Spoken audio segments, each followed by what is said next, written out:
for the plugins I'm getting. The extra plugins are worth thousands of dollars. So shoot. All right, hold on. Going live. So it says I'm on live now. I'm just want to check my audio and see. Let's see.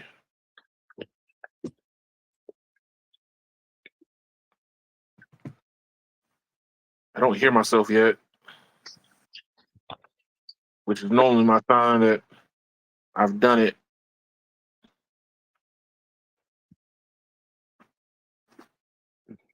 All right. Do I hear myself?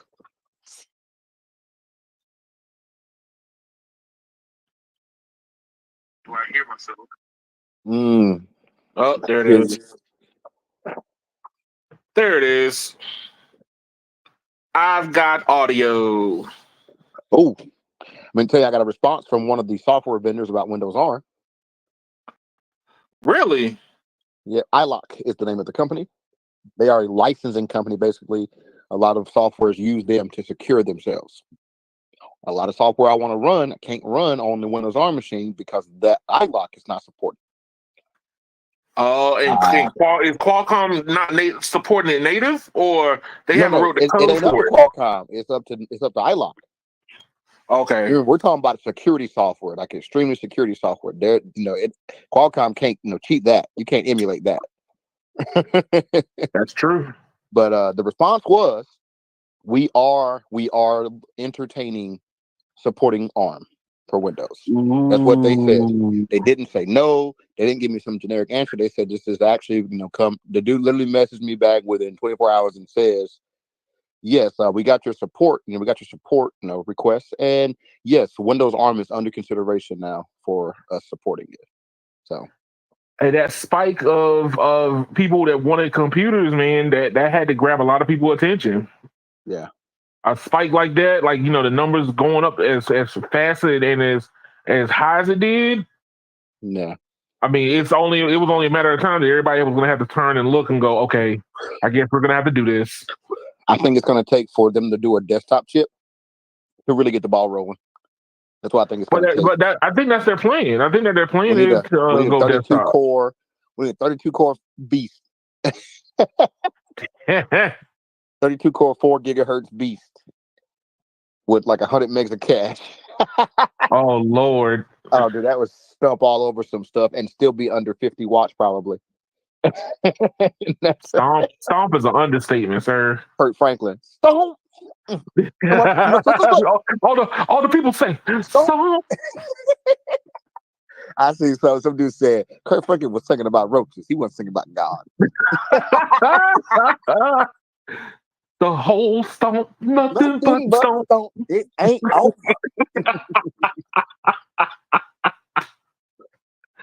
Oh man, just really got me down. You ain't right, sir. You ain't right. I need an exterminator to help me clean my house. Shame. All right, what's going on in the middle of the podcast? Man, you ain't right, sir. AKA No Radio, AKA your grandma's favorite toy in the sock drawer. What's going on tonight? Hey, look, man, it's all good. It's all gravy. So Aries, AKA No Radio, AKA the radio's turned off. Let's see. We got some Apple news. Obviously, tomorrow is going to be Apple Day. Verizon and AT&T and T-Mobile. Some big news dropped for Verizon. Disney has decided that they want to go to war with everybody. They don't have just one favorite target. They got everybody's a target. Intel not looking good, and self-driving cars. So, depending on how the conversation start with Intel. Yeah, I want to hear this. All right, so Intel is in a very weird state. So I'll start with Intel. Let's pull this up. Come on. I'm running the show tonight.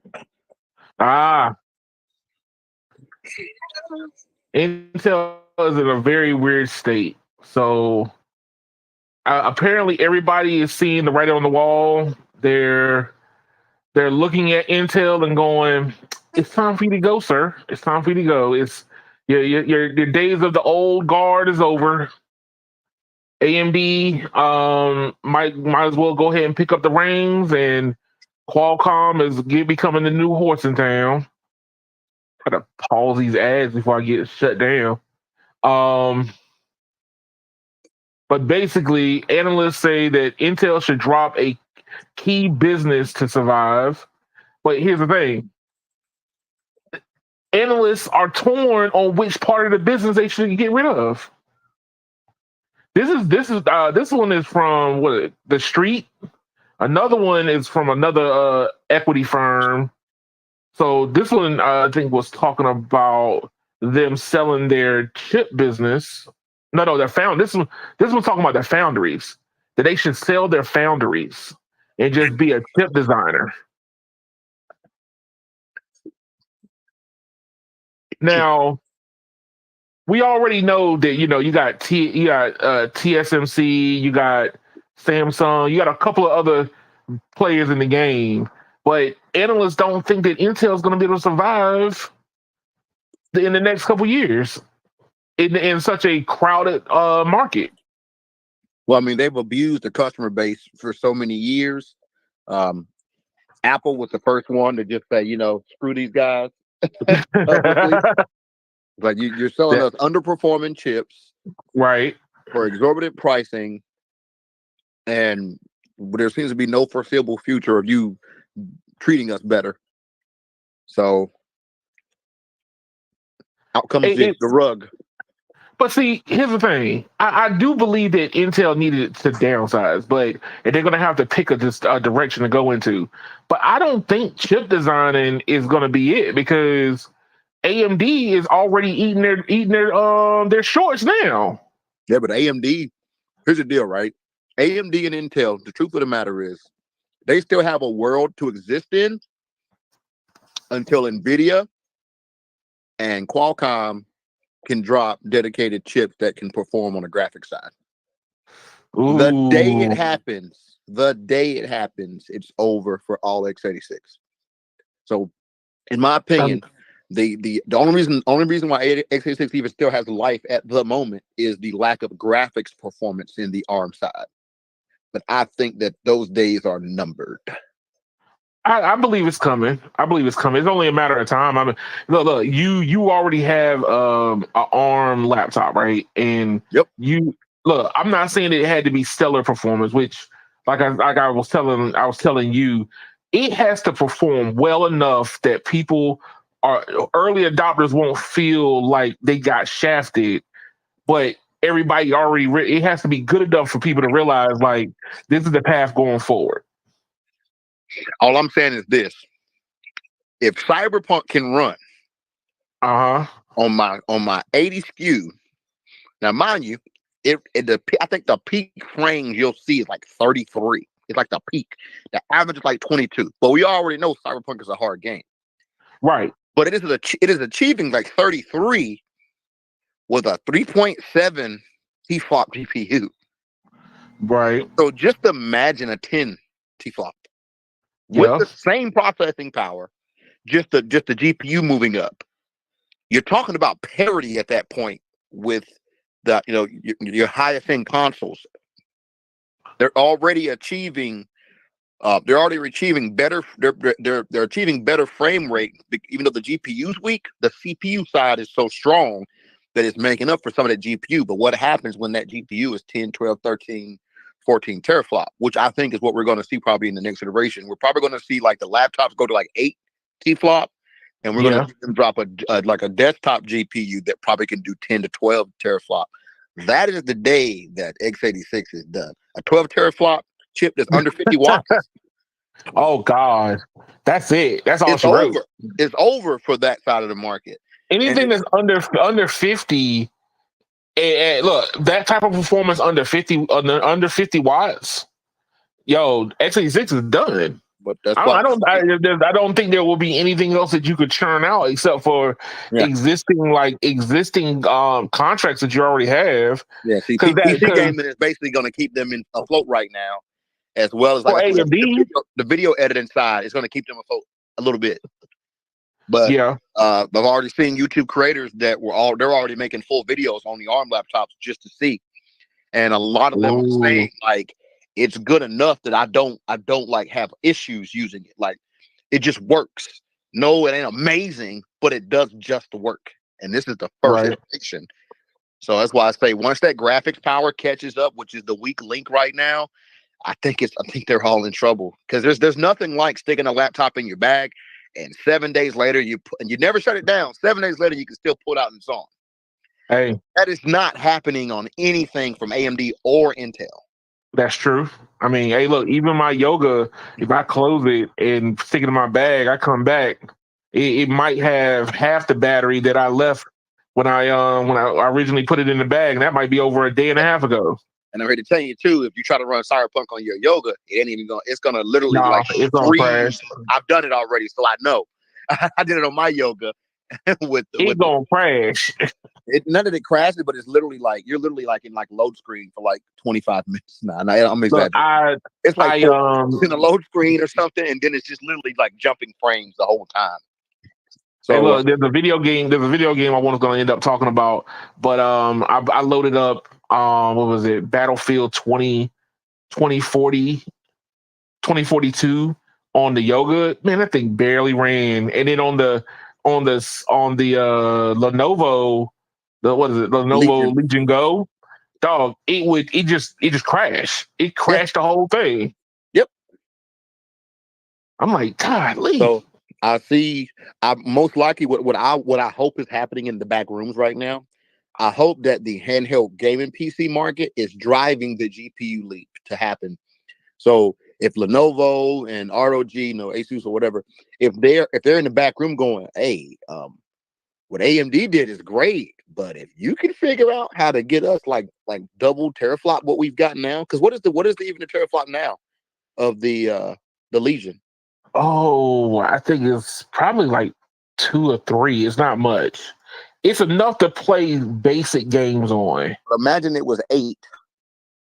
If it was 8, oh God, you're at that point. You're directly competing against consoles. That's why I say at that point, mobile PC gaming actually becomes what I would consider usable, versus what we are now is we're just real like gray area where we have to play like low titles at really low settings.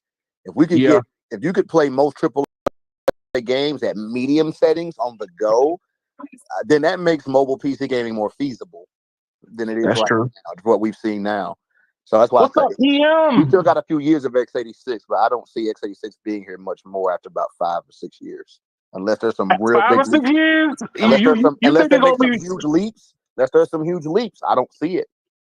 You don't think that their existing business? Because I just saw an article earlier before when I was putting everything together. It's Qualcomm's game. It's Qualcomm and Nvidia's game to lose. Is what I'm saying. The only way that x86 keeps living is if Qualcomm and Nvidia drop the ball. Well, look, we know that the handheld market is getting ready to come out like a vengeance because AMD was introducing the Z2. So the Z2 Extreme. Yeah, I get it, right? But if I'm a manufacturer, I'm not putting that chip in anything. I'm waiting on Qualcomm's iteration because my customers are going to get better battery life, probably most likely better potential GPU performance, depending on how Qualcomm far they decide to push it. If they decide to truly go in and really build like a beefy GPU. But what if Qualcomm's roadmap is not at that point where they want to release that yet? Well, then don't you put out the Z2 into your existing? What is the graphics performance of it? It's my question. True. The reason I asked that is even the existing Qualcomm chips are already better than the Z1. So unless the Z2 is just as good as the Qualcomm chip, you're better off with a Qualcomm chip in your Legion already, with what we already have. That's true. That's all I'm saying. And if I remember correctly, the Z1, which was like the highest version of it, I think the CPU side was like i9 performance. Yeah, but The the GPU GPU, side is like 2 teraflop or some crap, right? it was Well, like two. It was like 3 or 4. It was well, like it Qualcomm is was already far beating under. both It of was those far under a metrics. console. Yeah, Qualcomm's already beating both of those metrics. The only downside, here's the downside.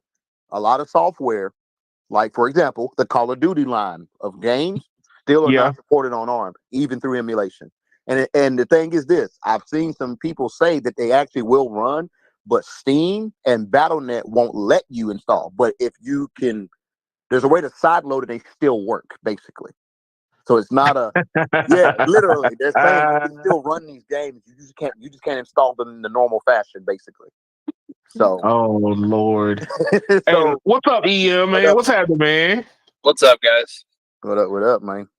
Hey, would you buy a handheld, sir? Oh no, man. He I'm needs not. I'm not chronic What? enough Con, to justify con, buying a handheld. console quality on the go? I don't need it on the go. When I'm I on the don't. go, I I'm don't. literally on the go. I got That's shit what to I'm do. saying. I'm with Aurelio on this. If I want to play a game, I want the experience to be the best it can possibly be, and I'm willing to sacrifice mobility to have that. Yep. Mm. That's why I hate the Nintendo Switch so much, because It's there terrible. there are a lot of really good titles that Nintendo has, and the console's terrible. Yep. But It here's has the been thing: good the since console, 2017. but the console is doing something that I like. I'm not a big Nintendo fan, right? But Nintendo did open up that genre a little bit more, where it's like it's not the best of both worlds. It's a compromise of both. Extremely You get a compromised. decent you get a decent handheld for the most part, but then you also can take those controllers off and have a television experience. Yeah, but it's crappy. It's a It's graphics It's like a graphics level from 12 years ago. Well, look, no, Nintendo has always been notorious for being far behind. So that's the reason why I don't give them a whole lot of credence when it comes to it. But I look at, like, the ROG Ally from Asus and the Legion Go, right? They're gonna try to push the envelope on all of it. They're like, yo, battery life be damned. And Right. then if you end up putting a Qualcomm chip in that gives you great battery life on top of being able to play AAA games, I need 10 now teraflops. I need 10 teraflops with it, though, not just the battery life. true. Hey, look, I mean, I'm just saying, like, hey, look at it from the developer standpoint. If you can make your AAA title run, you know, at like 8 to 10 teraflops, and that's what your target is, then you hit handhelds, desktops, and consoles. What I'm getting at is that the compromise would, so like I said, that compromise is just too much at the moment, right? Look, I'm saying there's possibly a gray area where, like I said, when we talking 10 teraflop and we're talking about like on the we're saying Qualcomm equivalent. Yeah. So based on all like the benchmarks I've done and what I've looked at, it's basically a 1070 right now it's basically equivalent performance of a 1070 as we stand today on the Qualcomm stuff. Right. And that's based on like old titles, not necessarily new titles. So any game that was a new game when the 1070 was out runs like butter on the Qualcomm chips. And I'm talking Yeah. about like 4K resolution. Mm. Okay. But as soon as you get past, like, I want to say, as soon as you get past like 20, like 14 or was it 20, I want to say 2014, 2015 titles, you're like in a really like dark gray area. And then like once you get past like 2018, you're like, it works, but it ain't great, right? It's more along the With lines of like, oh, right. maybe it could, maybe it Yeah. won't. So what I think the compromise level is probably somewhere around 2060 performance. So Okay. if you could get 2060 performance on a mobile device, and here's the thing, right? You don't really need it to be 2060 performance when the screen is freaking 7 inches, right? True. But when you dock that device, It has to go up to that's at least. whenever that would be the gray area of the guy who he does have the big gaming rig at home, right? And when he goes on vacation, he may not necessarily be playing the thing on the plane, but if he's going to be in an extended stay somewhere, like say working out of town, and he doesn't want to have to lug around his big gaming desktop, 2060 performance would probably be comparable for him to plug into a hotel TV. That's At true. that point, that's all I'm saying. So some people don't want to sit in the airport and game, but they still might want to take their game PC with them when they're going to be gone somewhere for a certain time. And Well, look, at that point, you might as well just buy a gaming laptop then. but what I'm getting at is this though, Ian. The gray area is the form factor, right? Yeah, I guess. My Legion is like huge. Yeah. My Legion also can't run for more than like 2.5 hours on battery.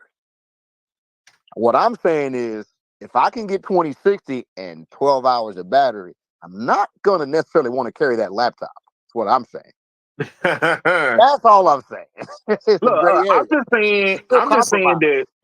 And I'm Ian, just saying you are that. compromising on a gaming laptop. You are, because of what? The watt is side of the game. 2060 laptop ain't the same as a 2060 desktop. I just think that we're getting closer and closer to, like, I play more games than you do, No Radio, and I think that me and EM, we were sharing. He was playing Destiny for a while. Are you still playing that? Because that's a whole nother subject. Because Destiny hasn't seen a lot of love of late. No, I stopped after. I stopped playing after the most not this final expansion, but the expansion before that. I stopped playing. Okay, but yeah, look, I'm just saying that. I look at everything as kind of like what I call a persistent world, right? Is the way that you grab a hold of people and make them drive towards adoption is the use case, right? So if you got this persistent open world, which a lot of games are going to, then you don't really have to do much. You just, you log in for like 5 or 6 minutes per day or per hour or whatever your schedule permits you to do. You might go in, grab a couple of items, run out. A handheld would give you that ability. You wouldn't need 12 hours of battery life to do it, but the Qualcomm chip will still give you that ability, even though it's not fully necessary. Yeah, see, I put that more on the game developers for creating these environments that require you to do that in order to stay up with the game, which is one of the reasons why I stopped playing Destiny. Because unless you are chronically online and playing that game every day of the week, you can't keep up with the item drops and the rotations of the dungeons or whatever. Like they have created an environment that chases away the casual gamer. Yep. Yeah, I mean, but here's the thing: the casual gamer is not the one that paid the bills, though. And I look, don't get me wrong. I play, and I'm not able to keep up. I came to that conclusion years ago that I wasn't going to be able to keep up, man. I go in, I bust some heads in the Crucible, and then I jump back out again. I'm like, yo, they didn't have to make the game free then. They didn't have to, they Ding, created ding, that model themselves. They created that model themselves because they realized the revenue potential from all the microtransactions and basically forced that model upon their entire player base after the original Bungie that created that game said that it was not going to be riddled with microtransactions. And then lo and behold, Destiny is now the largest culprit, aside from Call of Duty when it comes to microtransactions. Wait. Call of Duty does like loot box lottery. Like, Yeah, it's like the law, like Destiny, I mean, I'm not even trying to defend them because I don't buy none of this stuff like that. But here's the thing: if you care about cosmetics, you're gonna sink a lot of money into the game. Any game that lets you customize to your heart's content, right? And I think that companies should take advantage of that. Like, Fortnite is notorious for it. You log into Fortnite, you got people with beaver faces and rabbit hands, and they just get a chance to kind of customize to their heart's content. I mean, that's a beautiful thing for somebody who likes to be seen, but sheer gameplay, pay to win is not something I like that I would prefer. But I mean, here's the thing: if you got a regular 9 to 5, you can't keep up with what's going on in the game anyway. Well, But that's why I stopped playing Destiny though, is because that's what all these games are now. If you have a normal life outside of video games, you literally cannot keep up with how fast things change in those games. yeah, but the gaming industry, I think that the next realm that we're going to be going into, and this is where the handhelds are going to come into play, is the persistent world. Like, regardless if it's a first person shooter or whatever, it's going to be like a community of gamers around. Like, think of like Call of Duty with Facebook Meta. Yeah. Hey, I don't. hey, Here's the that's problem, Keon. I think you overestimate how many people are really mobilely gaming like AAA type games. I think you're overestimating that audience. And no. I'm not saying that it's most happening people right like don't now. even like most people who have like regular lives literally don't have time to game that much, like at all. That's the what I'm problem. saying. We're more busy in this generation than we've ever been in any generation. Most people are not sitting around for hours at a time during the day away from home and need the mobile game, right? So it's a niche market. The only way you could get out of niche is if that device can also replace another device, basically, is what I'm getting at. It has to become that good. It has to be that good. It has to be for the person like EM who would traditionally buy a laptop. It needs to perform as good as a gaming laptop in a better form factor with better, battery life. And even then, for him, the mobile component is just an add-on, but not the main entree. He doesn't really want to game mobile, but if he had the option on top of his full performance model, he might do it a little. You see what I'm saying? No, I see what you're saying. I mean, for me personally, it would have to outperform as well, if not outperform my desktop for me to even consider it. Exactly. See, here's the thing. I beg to differ on that part, right? I think that you need to be able to try to grab back that group of people who are gamers but don't have time to game. You can't get them. You gotta grab them. Doesn't magically appear. That's the point we're trying to make, Keon. That time doesn't magically appear. Most people like me and Ian, we're working 13, 14-hour days. We don't have that time. We're not away from home and just bored. When we're away from home, we're at work. Oh, no. It's not about being bored. And even then, right, when we're at work, if we get our little hour break, that's 1 hour. And that's if we choose to game during that hour. What if we want to eat or meet up with a friend for lunch? Like, all I'm saying is, I get a break. Exactly. That's what we're trying to say. Most of us are not like, for example, in your world, right? Your job consists of you sitting in your car a lot. Right. You're not out doing things necessarily. Unless you've got a ride in there, you're basically doing nothing. Most people's jobs are not like that. That's what I'm saying. You're overestimating how many people have to have gaming so bad that everywhere they are, they need it available. Most of them that even if they want it, they don't even have the time to do it.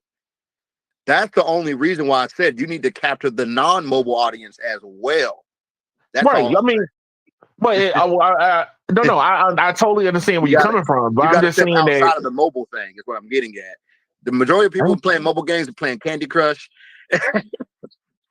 Hey, Candy Crush is still big. And the leftover people are literally just watching TikTok, bro. And they don't need that's what I'm saying. The audience ain't that big. So if your audience isn't big, instead of alienating yourself by trying to force an audience into something they didn't ask for, you give them something else, i.e. the performance replacement.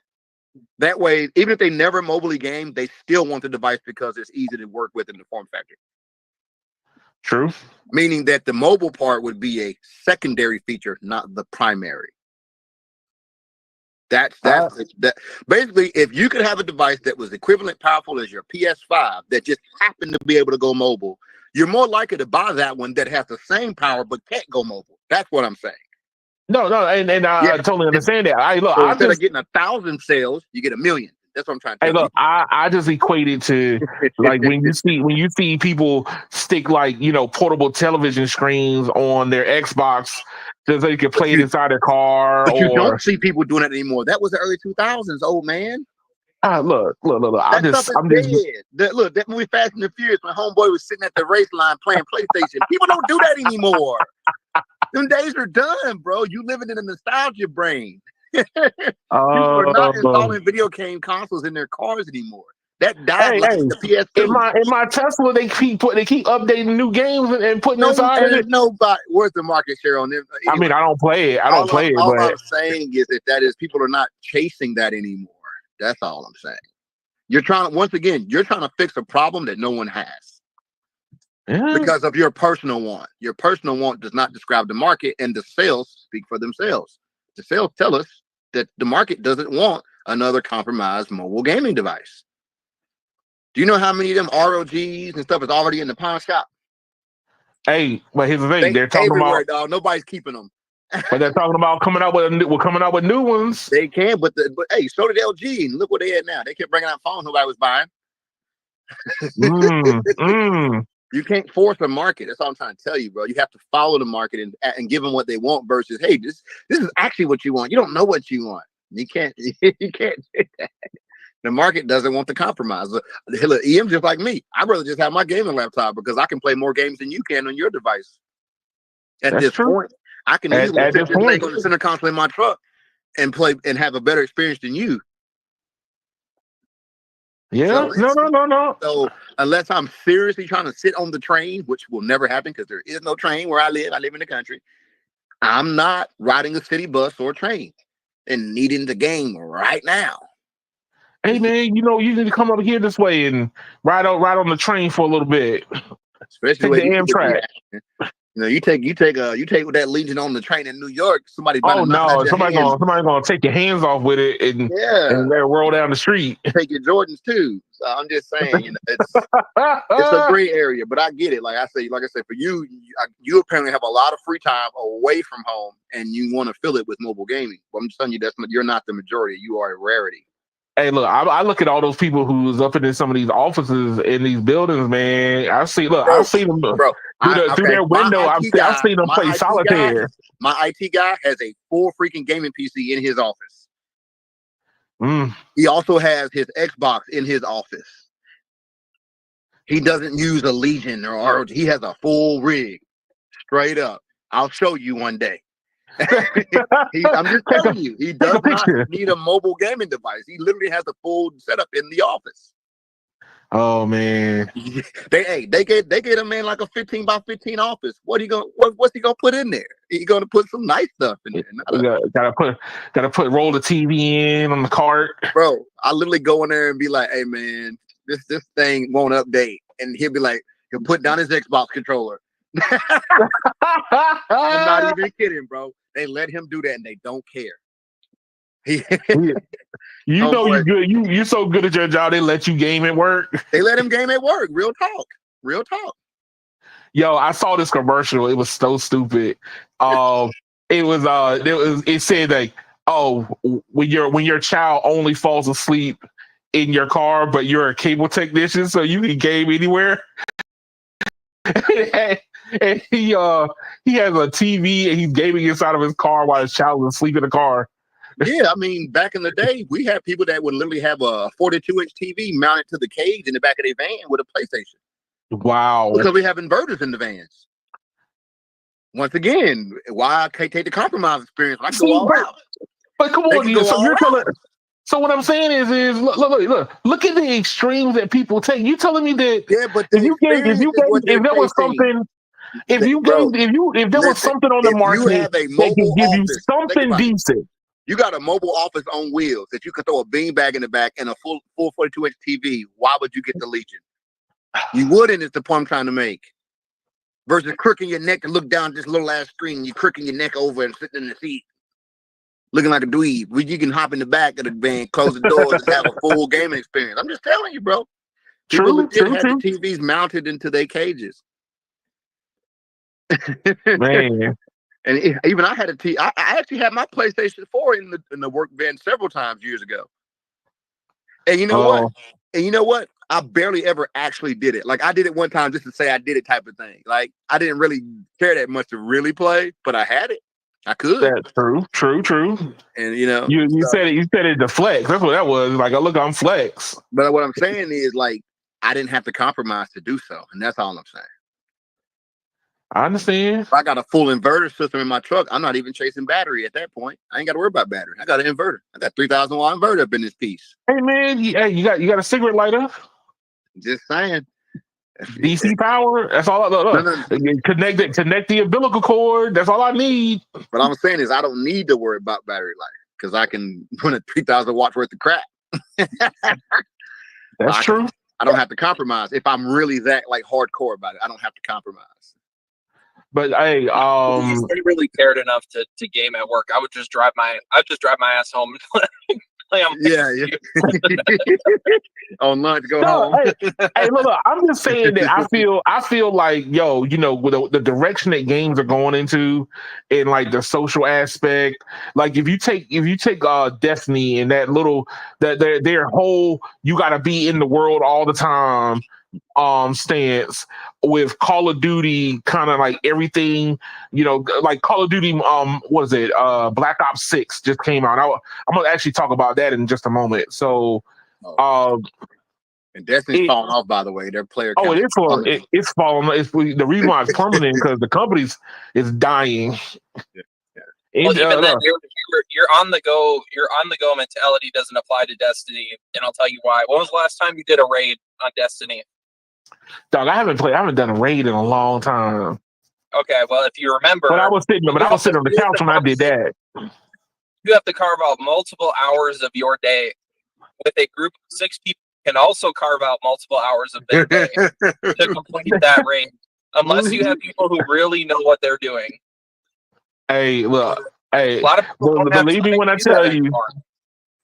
Believe me when I tell you, man. When you sit there for 6 hours, 7 hours, 8 hours trying to get a raid done, and you right there at the edge, you almost winning, and all of a sudden somebody gets something wrong or the game glitches out, it's something stupid, ruins your whole run. Oh God! Well, that's what I'm saying. Like that's the what these companies want. They're trying to get you invested in the game for longer periods of time.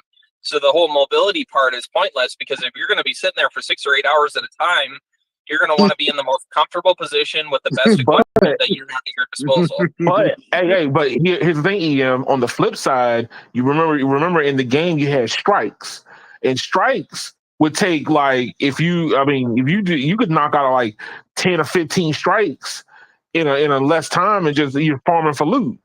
So the strikes wasn't as complicated because you already understood the mechanics for the lower level content. That's what I'm saying.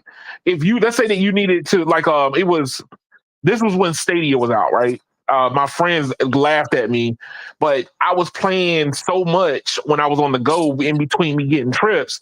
I was able to get a gun that nobody else had for like a whole year.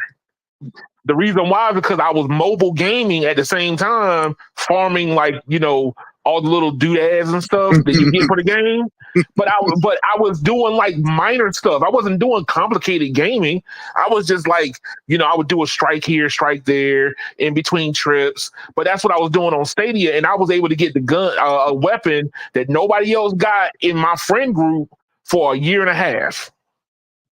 See, you had a very different experience with that game than I did because when we would farm stuff like that, we had a system down. It would be 2 or 3 of us that would just sit there and just grind over and over and over and over again. But so you had to be like committed and logged in and doing stuff over and over and over again. It wasn't just like do here, do there. You know what I mean? The higher level content required you to have friends that basically were online when you were online, and that was kind of hard because I'm just saying I work in night into the daytime, so the majority of my friends are either asleep or getting ready to go to bed. So it's impossible for me to find somebody who has the same schedule as me. So and then when everybody's up, I'm at work. So I'm like, I had no friends basically, so I just played the game real super casual. Right. But what I'm saying is that if you want people to buy these mobile devices, they're going to have to be those dedicated types, right? Yeah. And I think there's a lot of people who are out there just like me, maybe not enough for a whole market to be pushed, but enough for them to decide to want to come out with another another handheld design, like with Lenovo talking about a Legion Go 2, what is it, the the problem Steam is you're Deck implying 2. that these companies do smart things. That's the problem. You're like, if they're doing it, it must be working. Well, we've seen that has not worked in the past for other companies. They've done stuff that clearly didn't work, but they did it anyway. So saying them doing it as a sign of it working is kind of misleading. That's the case. Stadia would still be here. Oh, boo. Look, man. That's still. I'm still going through therapy for that, sir. I'm just saying, you have a habit of loving stuff that no one else wants. That's all I'm saying. Look, man. Do I hope for all hope that the handheld market might end up being where it needs to be? I mean, look, Nintendo's done it for so long, and they're pushing numbers. Yeah, but there's a different segment of the market. Let's just be real, bro. I be seeing these little kids playing Switches. They not playing like serious games. They playing freaking like Mario Party and Mario Kart. They take serious on them things. They take their Switch over. They take their Switch over to their little friend's house, man. They plug it to the TV. They playing the little BS games. They don't even have money to be buying the downloaded content. They gotta ask for gift cards to buy extra stuff from their family members and stuff. Like that's not. Here's the thing about Nintendo though is that Nintendo has cornered their market by their licensed software and their licensed IP, right? Yeah. So like, there's no competition with Nintendo. If you want to play Nintendo games, you got to buy a Nintendo Switch, and that's how Nintendo has been successful. That's true.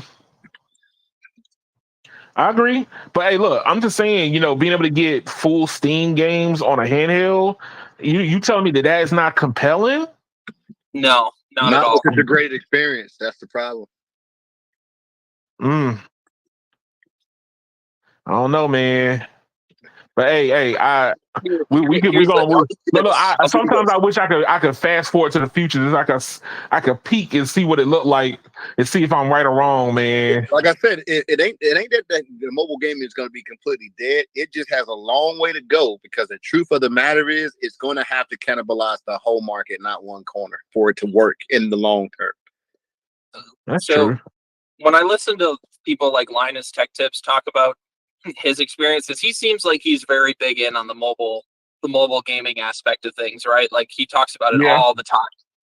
Yeah. It seems like every time he talks about the Legion or the Ally or the Steam Deck, he's he seems to like he almost has to force himself into a situation where that device is usable for him. Yes.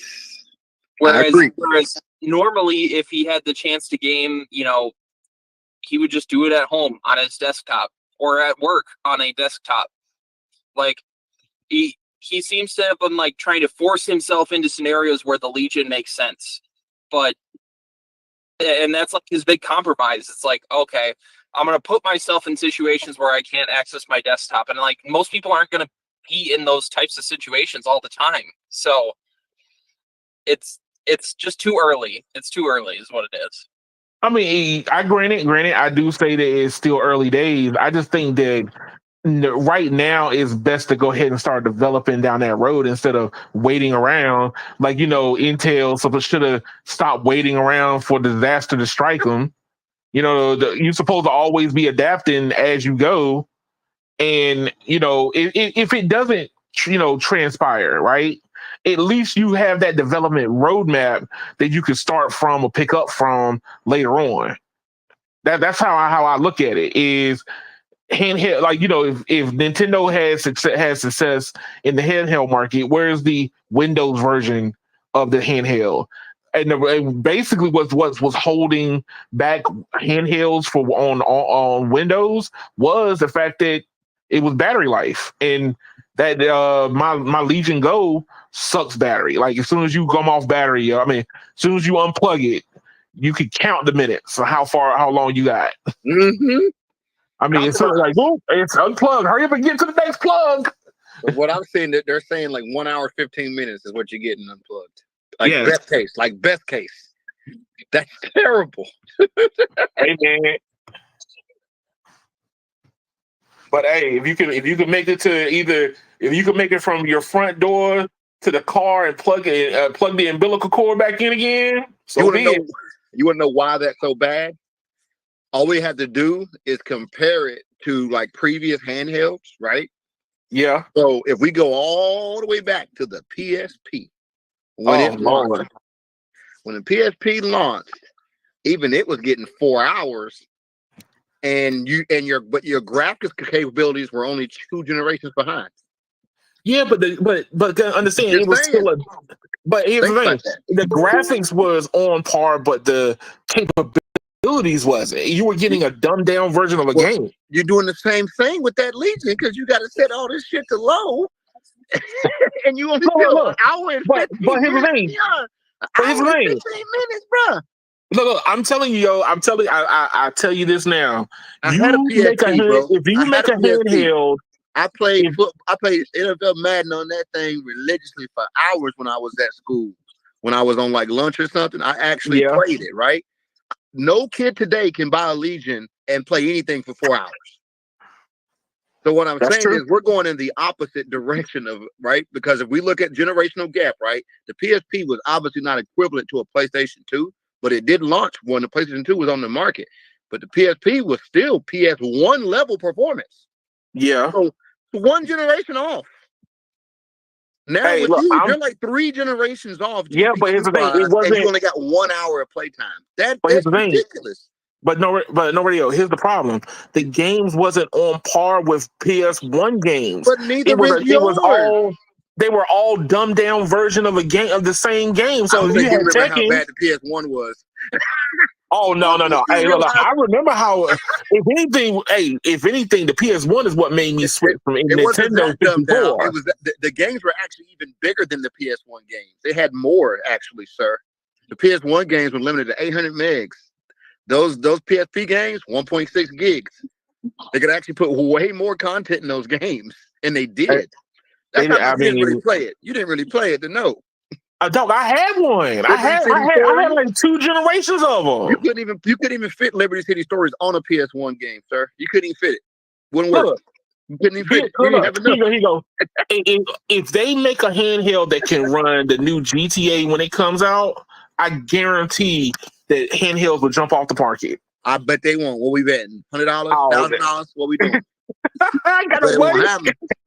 Look, I'm already on the verge of getting ready to go back to the post office, bro. Put your money where your mouth is. I bet it won't. Hey man, I'm telling you, yo, if the new Legion, you need Qualcomm to save you, because at least with Qualcomm you're gonna probably get 4 to 10 hours even in gaming. But that's what I mean. You need them to save you. So another AMD chip is not the answer. Hey, look, a Qualcomm chip in a handheld would do it.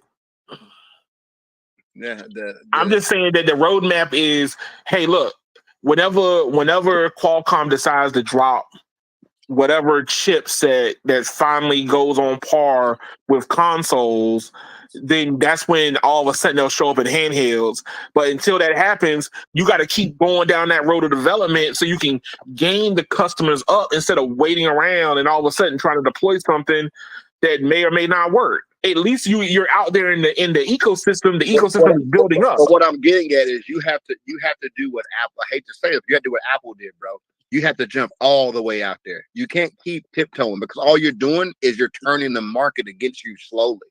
People keep waiting for it to get this leap, and it never happens. It's like, oh, we're 5 iterations in, and it's still only an hour of gameplay.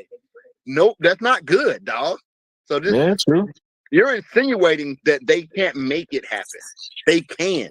They're just going to take people like you and victimize you by keep selling you a mediocre, slightly better product over and over. And then once the market cannibalizes itself, all you guys bought in and you never got what you actually wanted in the long run. And there lies the problem.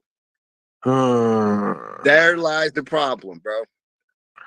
So we cannot afford a small jump in the next handheld gaming PCs. We can't afford it.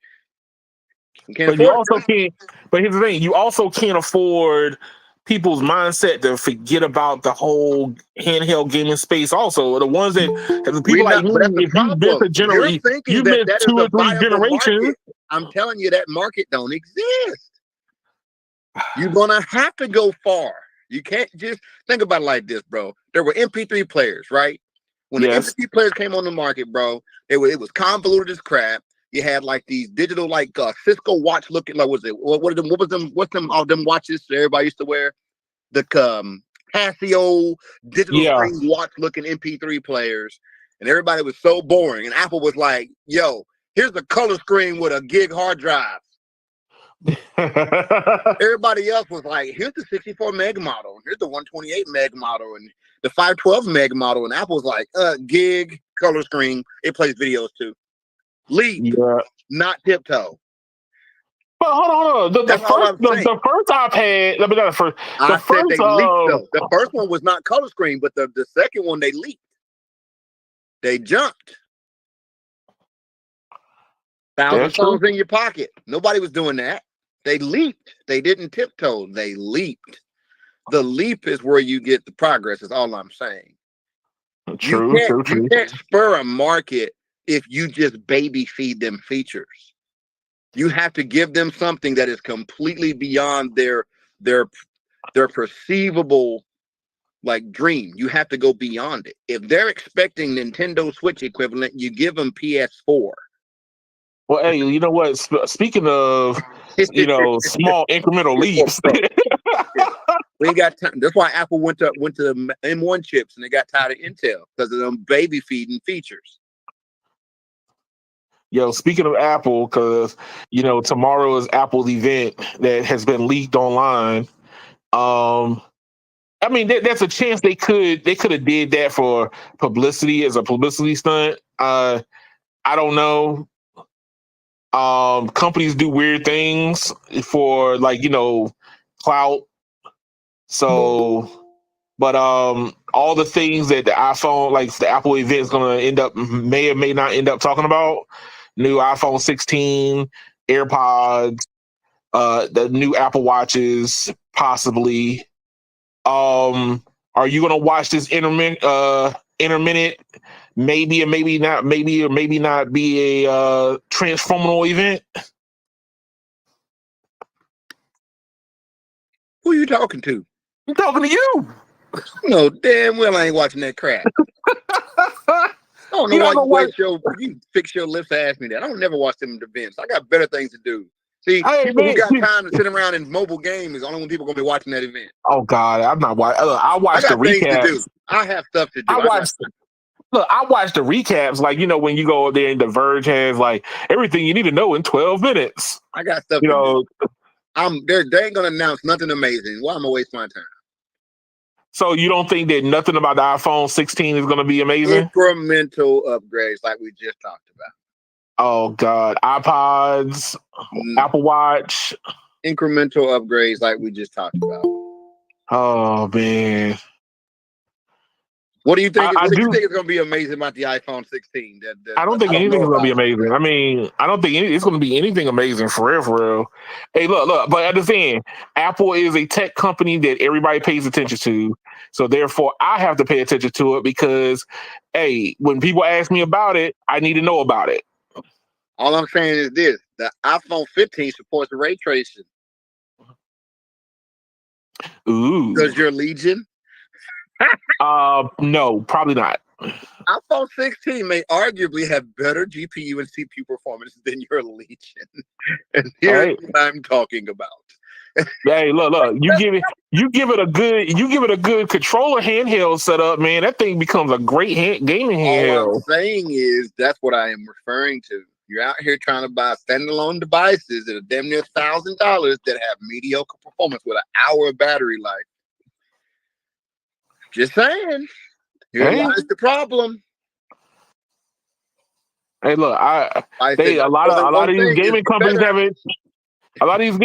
haven't made the transition over.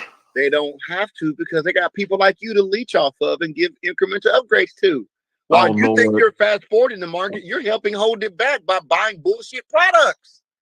That's the point. Look. If you keep buying the bullshit products, we're never going to get the great ones. So you have to vote with your wallet. When they give you incremental, you don't buy it. You wait. You let them starve out, and they have to give you features. So when you're like, well, they had to put these out to incrementally move to the next level, that's all lies. You're just a test dummy, and they're making money off you giving you almost nothing. That's the problem. So if the market doesn't buy, then they have to get dirty and go further. That's all I'm saying, bro. So if they have weak numbers on the iPhone 16, do you think we end up seeing a folding phone They next year? won't have weak numbers on the iPhone 16 because if it comes down to this, as far as the ecosystem go, Apple already leaked everybody on ecosystem. There is no competitor for the ecosystem. Right. All right. As far as processing power, once again, no competitor. Who they got to leak? Nobody. They're the best. Now, who does your gaming stuff have to leak? You have to leak laptops because they already exist and they're better than your handheld. That's the point we're trying to make. You have to leak laptops. That's what you got to leak. And right now, I can go to Best Buy and for $1,000, I can get a 40 series GPU and an Intel processor for the same price as your Legion. Look, one of the reasons why, because this article popped up at roughly about the same time as, of course, the Apple event. Let me pull this up. Early 2025. Huh.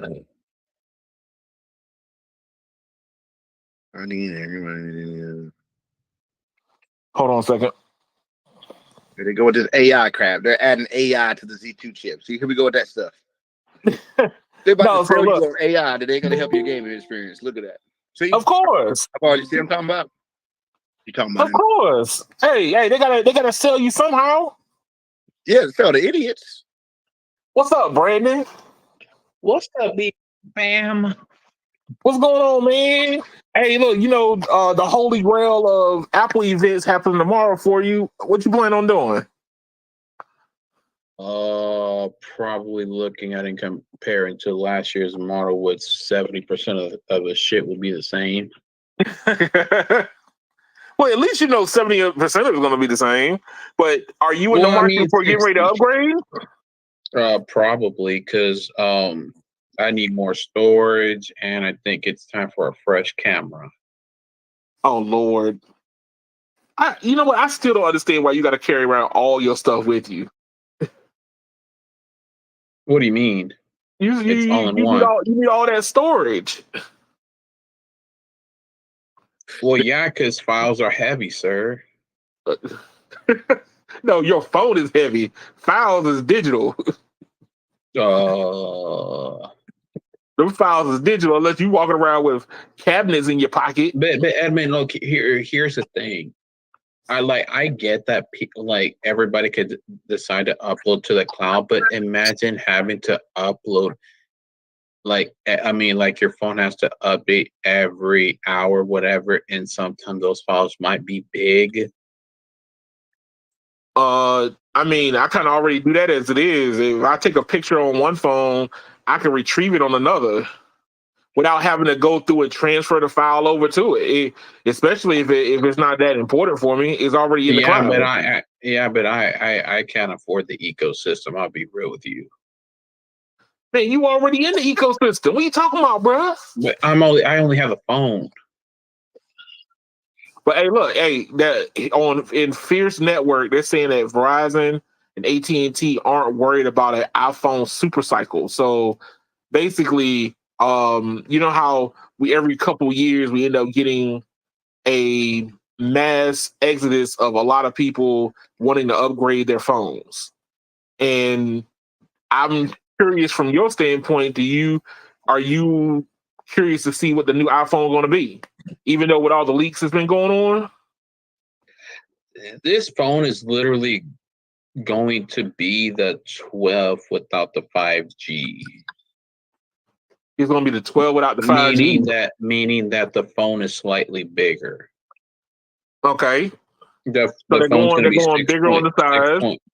6.9, well, on the max size, but then also the regular Pro is also going to be 6.3.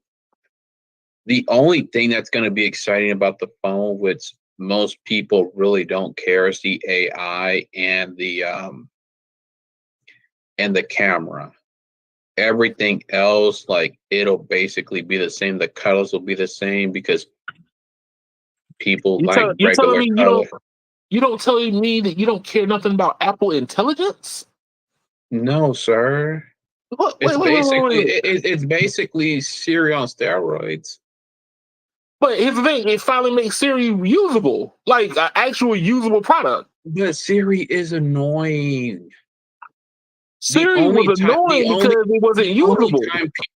The only time people use Siri is when they don't know something.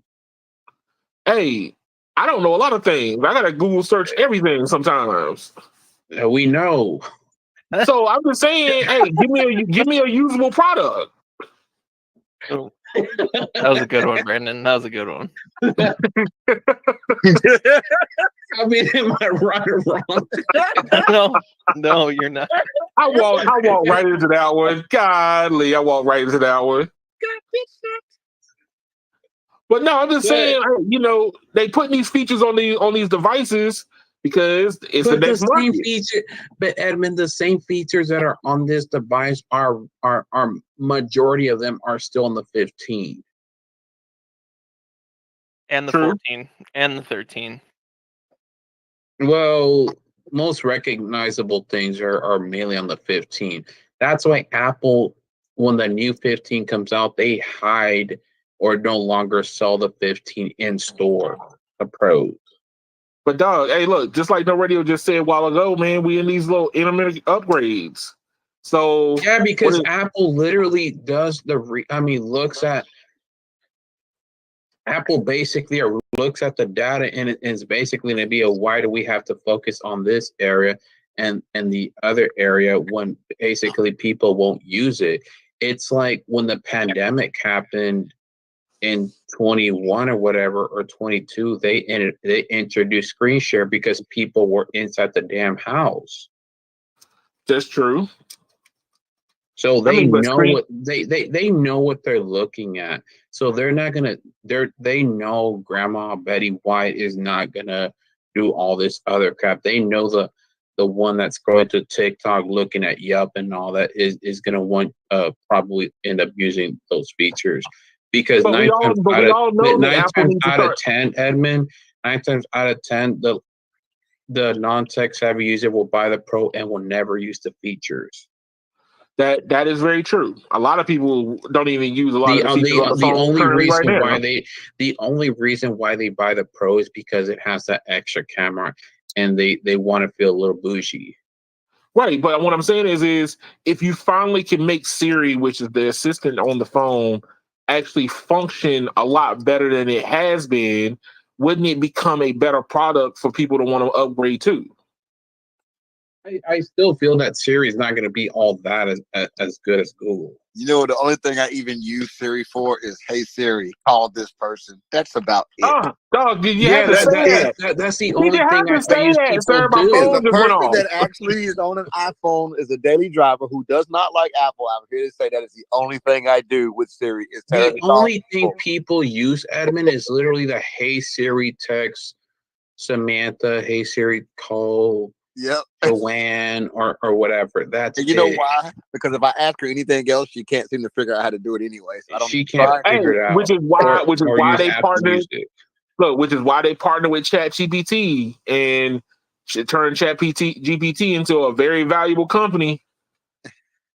I'm just saying, man, it comes back around to how if you can make something that's already in people's pockets more useful, that means that people will.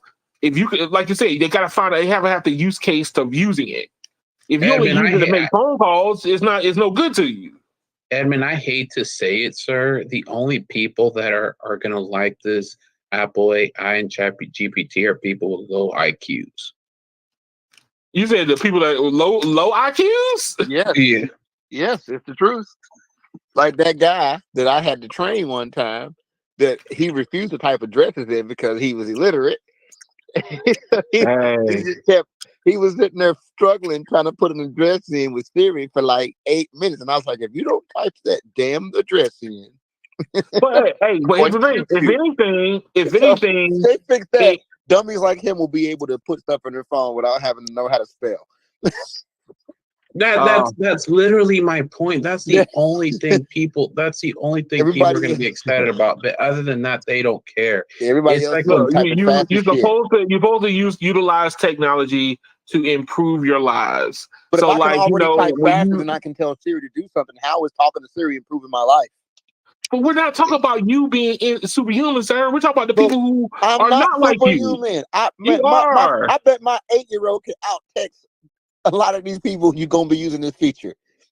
Yeah.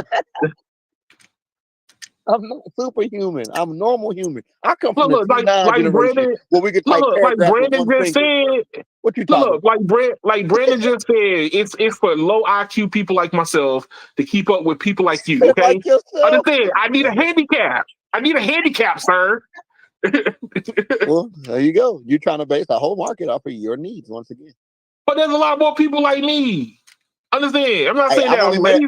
I haven't seen you in the real world, so I don't know how bad you are. But in my real life, I've only met one person that dependent on the voice thing, and he was literally illiterate. So unless you're illiterate, oh, sorry, go. No, I'm just saying. Unless you're illiterate, I don't think you're that bad, bro. You just lazy. No, like the only people that are going to use that are slow readers, are the ones that can't write. Yeah. Hey, look, I will honestly tell you that I do a lot of voice dictation. A lot. I don't ever. I don't either. Unless I'm writing a whole long paragraph. But even then, you find yourself having to go back and correct it over and over, and that just makes it take even longer. You do have to go back and nobody proofread what got you time did. for that, bro. I got stuff to do. Like I said earlier, You do have to go back in and proofread. You can't just be like, all right, I'm gonna send it. Yeah, and be like, oh, look, y'all. I understand that. I'm just saying that I'm waiting to see what the new super feature is going to make everybody run to go buy a new iPhone. I don't see this being a year where, like, maybe when they came out with USB-C, it tickled my fancy a little bit. It was like, maybe if I had the money right now, I would get the 15. But now it's like, I don't know.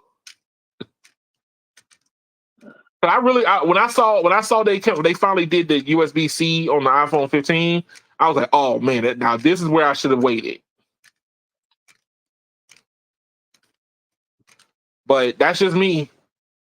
I'm waiting for the iPhone foldable. That's what I'm waiting on. Well, nobody cares for that either, sir. There's a fraction, but Brandon, her name is history. Helen. Her last name is Wait. So if you go to Helen Wait, you might get your folding phone. Oh. Oh, yo, that's stupid. You know what? Hey, look, I'm just saying, yo. Hey, I beg to differ. Every single time they raise the screen higher up on iPhones, they become the best-selling devices for 2 or 3 years. Every single time. We're not talking about we increase the size of the screen within the same footprint of the actual phone we sell. No, I'm talking about every single time they've gone to a whole new size, they've sold like gangbusters. Sorry. Every single time. The only people that would probably be interested in that fold phone is probably little teenagers that say, "Oh, I got a fold phone," or tech savvy people that have to have big screens and do multiple things at once. And I think a lot of people ask me about my phone in my car. I know that we've gone down this road before where the people that hop in my car is not very indicative to my experience. But I have proven it to you with real world stuff. But I'm just saying tell Brendan about how you thought the music you hear in your car is indicative of the world. And then I showed you it's not fully indicative. Then I showed you an artist with over 1 billion plays you've never heard of, but it's indicative of the world. Guess who that artist was, Brendan, that he's never heard of, but he know what everybody listening to? It was Billie Eilish. No, it was Peso Pluma. He has more plays than Billie Eilish, sir. more than Billy. He's so annoying on radio. He is, but guess what? He's getting more plays than all the people that's going in Keon's cars playing.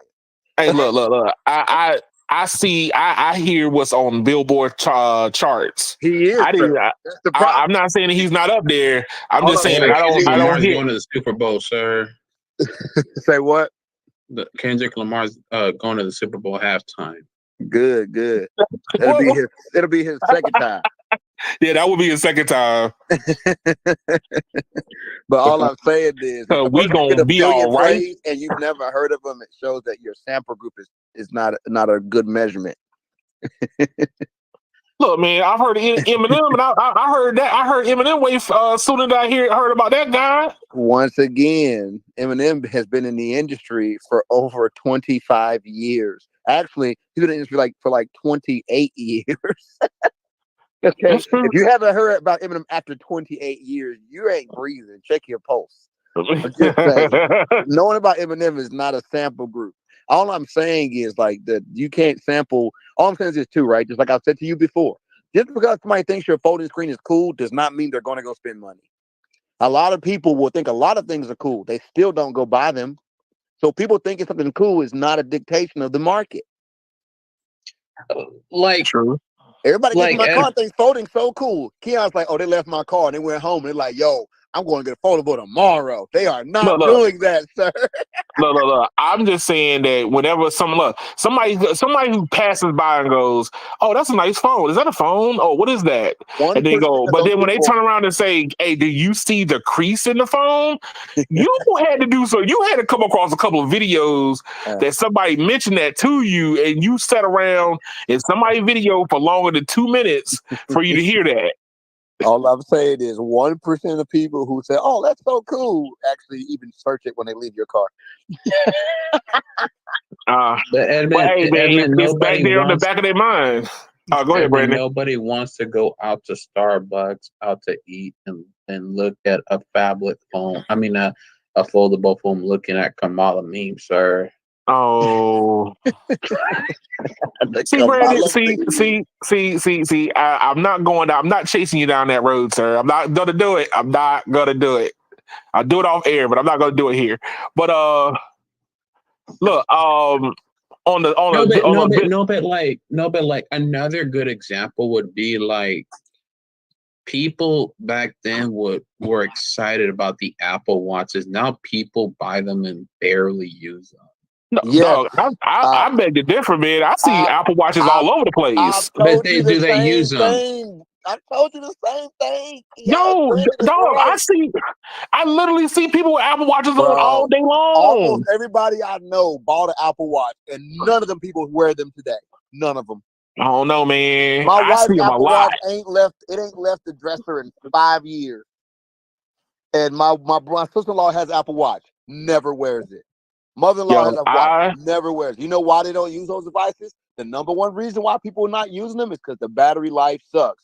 They were a cool gimmick when they came out, but that battery life is so atrocious that people just got tired of charging the damn thing.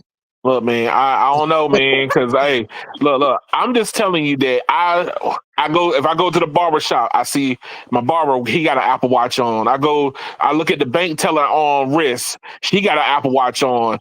I'm saying, look, you look at some videos and look at, because out here in these streets, 1 in 30 people is actually wearing an Apple Watch. Whereas if you go back a few years ago, it was like every other person. That's what we're referring to. You're referring to people having them on versus everybody having them on. That's two very different things. I can't account for everybody because I can't see everybody. That matters. No, what I'm saying is, you're not listening. What I'm saying is, if you walked outside 5 years ago, everybody had one on, not some people. Yeah. That's what I'm saying. But no radio, even then, people don't look at them for over a minute. No, they don't. But what I'm getting at is that it's a clear decline in people's interest in them. Yeah, that's what I'm saying. Every iPhone user having one to you. If you notice an Apple Watch, it's because everybody's not wearing them. Because if everybody was wearing them, you would notice them. They stand out. No, but no radio. Some people are wearing them, but people never look at them. The only time they look at them is for notifications, and that's it. They don't I've care. actually heard of people wearing dead Apple Watches, like the watch ain't even charged, but they just got it No off. radio. My mom literally told me that. She told my mom told me the same thing. She told me that. She told me that a guy found a dead Apple Watch, was only wearing it just to be classy. Yeah, it's real, bro. It's a real thing, bro. Hey man, remember we talked about that little incremental changes? They keep talking about bringing out. Look, they keep bringing out little incremental changes, but people keep buying them. Look, that's why I wear a Fitbit. You know why I wear my Fitbit, my Versa 4? Because the damn thing batteries last for like 8 days straight, and it still tracks all my stuff. I could still control my I can still control my YouTube music with it if I just wanted to. I can still track all my fitness stuff, and I got 8-9 days of use out of it. Versus I got to charge it every day like my Samsung or Apple Watch, or every other day. I don't have time for that. If I'm in a busy schedule, I don't have time to remember to put my Apple Watch in the charger. At least with my phone, right? With my iPhone, if I come home and my iPhone has like 40% battery, guess what? It ain't the end of the world that I didn't stick it on the charger. Because guess what? When I wake up, it's only gonna be like down to 38, right? And I can still hop in my truck and plug it in and make it through my day. But if you forget to charge your Apple Watch, you're in trouble. You forget to charge your Samsung Watch, you're in trouble. It's gonna die on you very soon. And that's where the pain point comes in. The battery life is so atrocious that people stop wearing them. It ain't even about them being useless devices. It's just the battery life just makes it a pain in the butt to consistently try to use it. But plus, is the screens what's causing the battery life? No, or? It's the crappy chips and the small batteries. And whereas you get into the Fitbit world, right? Because they're trying to keep it simple, i.e., they're not trying to run a bunch of complicated apps, they can give you 8 days of battery and you still get all the most useful features from an Apple Watch or a Samsung Watch. The most useful features is like, sleep tracking. How am I supposed to track my sleep every night with an Apple Watch if I have to keep taking it off the charger at night? That's true. That is very true. So you charge it up before you go to bed. You put it back on the charger before you take a shower and come back, charge it up again. Unless you don't have no life, you don't have time for all that. Man, that's all I'm saying. The pain points outweigh the benefits, and that's the reason why that market's dying. That's the reason why there's a bunch of Apple Watches in drawers all over the country. Well, apparently, from what Brandon said, there's a whole bunch of Apple Watches on people's wrists that are dead. They're just dead because they didn't charge them in a week. I can imagine what they wrists smell like. They wrists smell like butt cheek and sewer. Ooh. Their skin is thinking about that wrist. No, but I mean, like even Apple's trying to make budget Apple Watches, and people still aren't 100% buying them like they used to. They got to fix the battery life issue, bro. And when they get to 8 days of battery, we might see the renaissance. Hey, look, once they get to 8 days of battery, then we run into the whole iPhone 4S problem. People will never give them up. So when the battery goes bad, you get another one. Because like I said, when you get 8 days of battery, you might actually use a device. I actually use my Fitbit because of the 8 days, and I choose it over Apple Watch or my Samsung Watch. True. Because of that, for that exact reason. I can literally forget to charge it. Like even now, my Fitbit ain't been charged since like last Monday. I still got like 18% battery. Full color screen. That's not bad. I know you asked me. You was like, "Is it even a color screen?" I'm like, "Yes, Keon, it is, sir."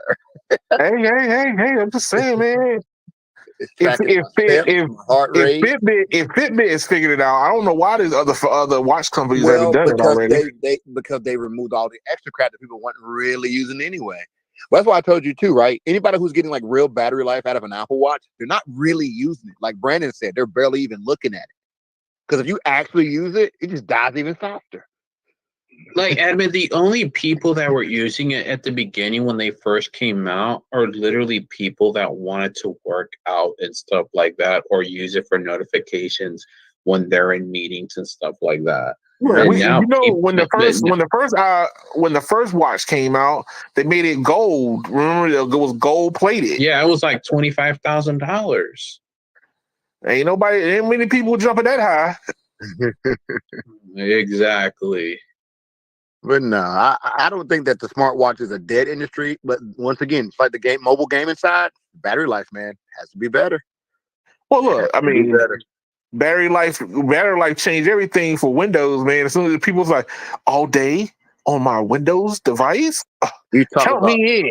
if you actually use a cellular version, it's even worse. Ooh. I did it, bro. That thing they couldn't even make it to noon. If I actually used it, because what would I do with it? It would give me an excuse to leave my expensive S21 in the truck, Ultra in the truck, and not take it with me. And I could just take the watch with me, and I could still play all my music through my Bluetooth to my headphones from the watch. Well, if you actually do that, guess what? It kills it. It ain't even gonna make it to noon. It dies. And that's, I mean, and maybe I'm pretty sure Which the I newer think stuff is probably a little better, but I guarantee you're not using that thing as a full Bluetooth device for a whole day, even now. I bet. But you know what? Somebody let me know. I see the cellular version more like kind of like an extension of it. It was never really meant for you to But then walk there's no away point in from having a cellular version. Then that's my point. There's no point in having the a whole cellular version. version. Like take me for example, right? Whenever if I go into the grocery store, I don't take my phone with me, But right? why not? But I have my watch. It fits in your Huh? pocket. It fits in your pocket. Why not? I sometimes just leave my phone. I don't take my phone with me everywhere. You are at the grocery But store. what I'm saying is if I'm or something, it ain't safe enough for your phone. You don't want to get a crack by the cabbage. maybe the tilapia that jumps out and slaps me in the face or something. Oh my god! I see. I'm saying that doesn't even out. Even if you was like, yeah, I gotta go down and work in the caves. And I didn't want to take my phone. You talking about? I gotta go to the grocery store. My phone got to stay in the car where it's safe. Hey man, sometimes I'm not saying that I have to take my phone everywhere. Yeah, but I'm saying is if you have to have a smartwatch or a phone, the phone is 10 times more useful with better battery life than that damn watch ever is. Which is why it is never a better option for the grocery store. It's just not. It's not a better option for the grocery store. What about that recipe if I'm not already in a conversation on the phone, I don't take my phone with me. Yeah, but I do. But I wear Bluetooth 100% of the time. 100% of the time. True. Phone doesn't even have to leave the pocket. I literally sometimes sleep with my Bluetooth earbuds in. That's how freaking attached I am to my Bluetooth earbuds. Hey. On the side note, I show you the new EQ for the Pros. I saw that. Hey, that's more than 7. That's more than 7, sir. Where's my parametric? It's not parametric, sir. You didn't listen. I said I need 7-band parametric. That is not parametric, sir. You see? See what I'm talking about? How you they be half-assed? See what I'm talking about? They gave you an EQ, cool, but it's not parametric. I want a parametric EQ like the other vendors give me. That's not parametric, bro. If you don't know what a parametric is, you might want to look it up. I'm gonna have to look it up. And parametric lets me choose the frequencies, not just set frequencies that I can move around. That's the difference. I'll go ahead and let you know so you don't have to look it up. You have a fixed EQ, sir, meaning you can only pick, if they give you 1K, you can only adjust 1K. I can't move it to 1.6K. I can't move it around. It's not parametric. My all the JBL stuff, parametric EQ. I gotta go back. I'm gonna go back through. I was just kind of shocked. But it's still better. It's still better. I went through and I looked and I was like, oh, look at this. I'll give you that though. It's still better. Don't get me wrong. It's still better than what we had before. But my next question is how good does the EQ sound? That's another good question. I'm gonna test that out tomorrow. Some EQs are not hardware level. Hopefully it's hardware level, meaning that software is only manipulating a piece of hardware on the earbud. But if the EQ is built into the software, then it's still trash. Hey, I tell you this much: the transitioning from like ambient to noise canceling, way faster. Faster, so how good is it though, as far as the canceling abilities? Oh God, it's almost it's like weirdly deafening. Like you know how you get that weird pressure in your ear where you don't hear nothing. Not really, but I hear you. I mean, I'm just saying that's what I get. Like when I don't hear something, I feel Yeah, some people feel that pressure thing. Because Samsung had a feature with like pressure relieving. Some people feel that. I don't feel it. But I think it's because I If I wear don't, earbuds so much, but that's my new normal. It ain't normal for you because you don't wear them that much. that's true. Yeah, that's what I get. I get what you're saying though. I'm on look in the meeting tomorrow, like because we normally have the meets. I'm gonna wear them and see how well it works. I just got them today, so I'm curious to see how they perform. Galaxy 3 Buds Pro. They look like Cyberpunk AirPods Pro. It does. They But just ripped off Samsung. They just ripped off Apple, which is hilarious. hey, my thing is, hey, sometimes it's a nod to your competitor. Well played, sir. Well played. You got to it first. Next question is, what is the sensitivity on them? What, the sensitivity in sound? Yep, that's sensitivity of the drivers, and then how many drivers is it? I need all the information. From what I understood, is it's dual drivers. Oh, people are already complaining. Glitchy ANC. Sound quality is excellent, but the ANC has some serious problems. When I turn on adaptive active noise canceling, it sounds exactly like ambient sound mode. Not worth your money. There is a humming, buzzing while on phone calls. They don't fit quite right either. Oh man, it ain't looking good. Next review, it says junk, delayed, earpiece falls apart, won't connect to Galaxy Watch, just 100% failure. Fire the engineers who designed this crap. It's not looking good, Keon. It says junk and lousy customer service. Got these shipped to me. They showed up weeks late after using them for 5 days. Realized the leather earbud didn't charge anymore. Dang, dog. Dang. Problem. Left side not charging. Oh, that's another person. Same problem. Dang, Keon. Not looking good, big dog. Wow. Oh, God. Poor quality bud tips. Same guy. He says the bud tips could keep popping off all the time. Same problem as the other guy had. I don't know, bro. Not looking good for these. Dang, I just got started on the reviews. Jesus. It must get progressively worse. Lady said I bought them on the 11, had it for a few weeks. Now the silicone tips keep coming off every time I pull them out. Wow. Oh my god. This other guy, I don't even want to read this. This is what this man said. He said, this is the best buds ever. It fills me with sound. That is clearly some Korean dude that don't speak good English leaving a fake review from Korea. Oh. We know that's a product placement. And I tell you, I look at some guys, they fluctuate, not a constant ANC. The outside noise goes up and down, which is mildly annoying when listening to music, but awful with any podcast. Dang. Wow. Oh, dang, Keon. This is there goes your bud. I'm gonna find out. Oh, hey, look. There goes your bud. Ha ha ha. He ha ha ha. I'm not looking hey, good.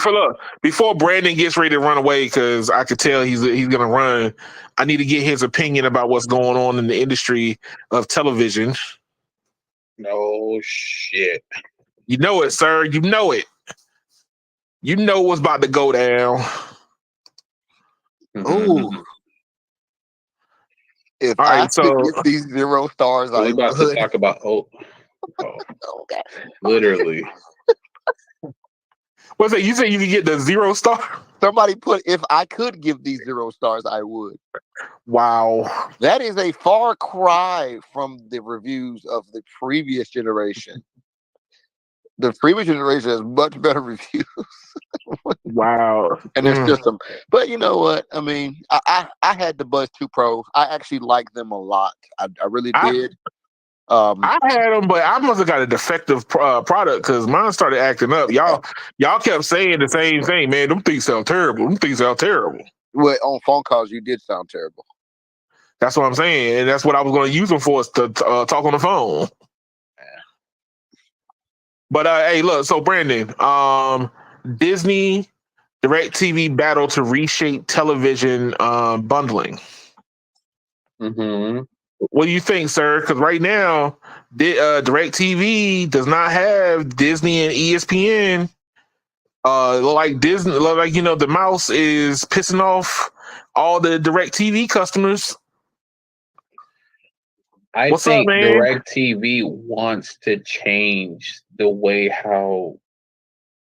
Well, I think what DirecTV wants to do is they want to change the way how we watch TV. The way that we watch TV, the way that we I'm sorry, watch I'm TV sorry, is I'm sorry. totally different. I mean, I'm sorry. They basically want to make they want to make skinny packages, and they want to make a all sports package for sports fans. And if they get it their way, then basically in the next 3 years, cable is going to be history. But Well, at the rate it's going, that look, this fight that Disney's doing with DirecTV is only going to advance. It's like finding out you got cancer, well, no, and then all of a sudden your cancer worse. becomes like mutant. No, It's not helping the problem. No, but worse, it's more that they wanna.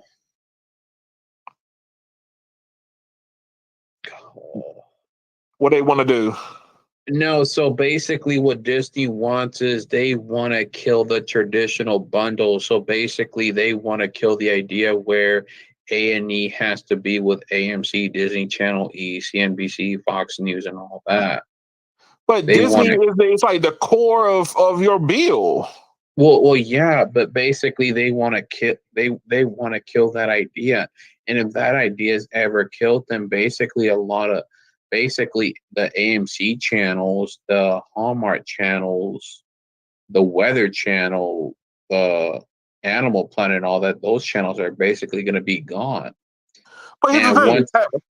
Obviously, once that happens, the streaming services, the ones that own the ones that cable networks own, are going to be even more expensive because they're not getting any more money from the cable companies. But Brandon, here's the thing: if Disney and ESPN is already the centerpiece of every cable bill, like they're on your cable bill regardless if you like it or not, which they automatically get $10 or $12 or 15. I don't know what number it is per outlet, right. But they automatically get money whenever a subscriber comes on, right? That's pretty much a lot of the deals they have. Yes, most of the time, if you get the expanded or regular cable package, but obviously they want to kill that model. They don't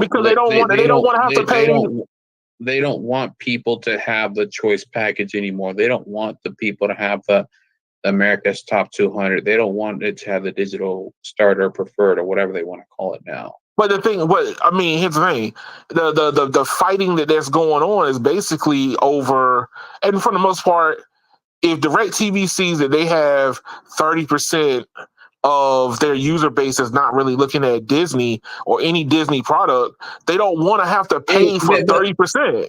But that's the thing that they don't like. That's the thing. DirecTV doesn't want you to pay for Disney Channel anymore because they know little kids are watching are watching YouTube and all that.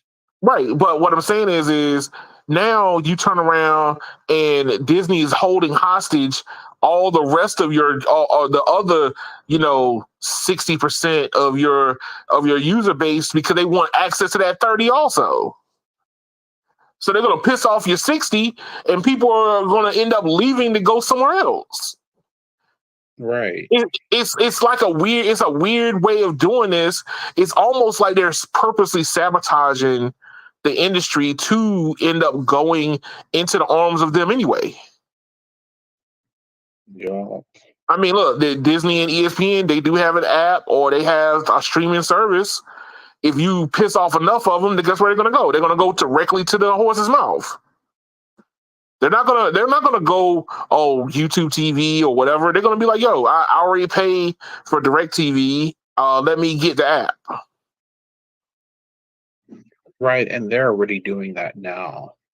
Because I mean, just a month ago, it was announced that you could actually get Hulu, Disney, and Max all in one for $17, or the ad free for $30.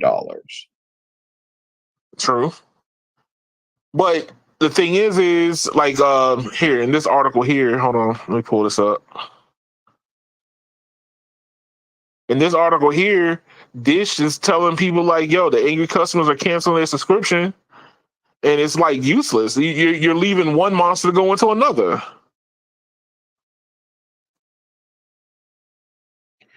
I mean, to be exact, Disney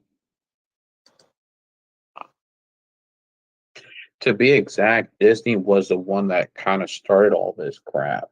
But Disney wants all the money. They don't No, want no, to no, shut. no, no, no, no, They, no, no. they Hold want on. the money when you're not even on the money.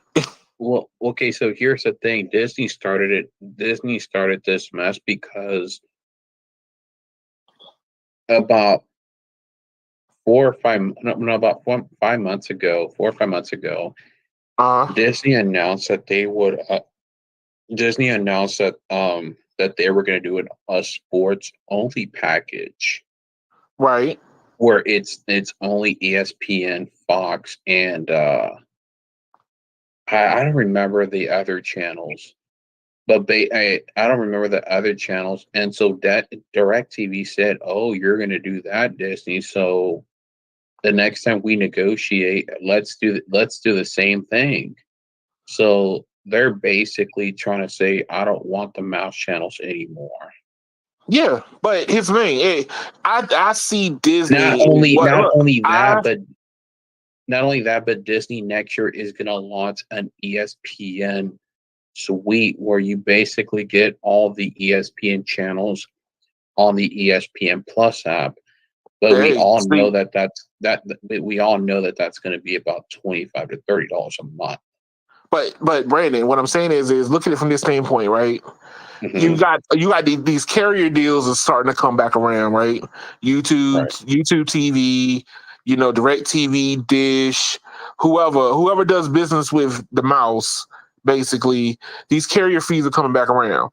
Disney is making a competitive product at the same time they want all the money from the Direct TVs and the Spectrums and the Comcasts at the same time. And if they don't get what they want, guess what? They just go into the arms of the mouse directly.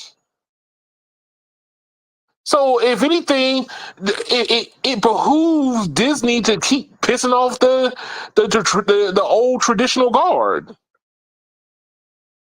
Look, it was already bad enough as it is that you're bleeding customers. Then you add a bazooka into the middle of it, which customers are already mad. Like, yo, I was sticking with you because I don't feel like I should leave. But now they're like, yo, I might as well leave if I can't get what I want. Right, because basically, Disney is pissing off the distributors. So Comcast, Charter, But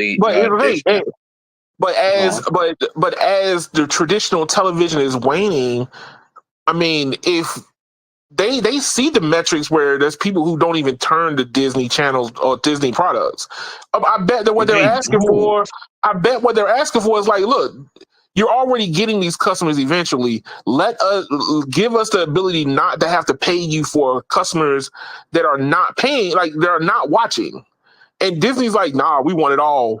We get it all, or you get nothing. Okay, so let me give you a good example. So you know how people will basically buy T-Mobile will basically advertise. I mean, not the carrier. So AT&T, T-Mobile, and Verizon will basically will sell you the most expensive plan and will tell you, oh, you get 60 to 100 gigabytes of a mobile hotspot. Yeah. Or 30 or whatever. They don't ever use it, but basically, they're trying to upsell you but they know deep down that you're only going to use 10 to 20 gigabytes per month, maybe not even, but basically they want to squeeze a penny out of you.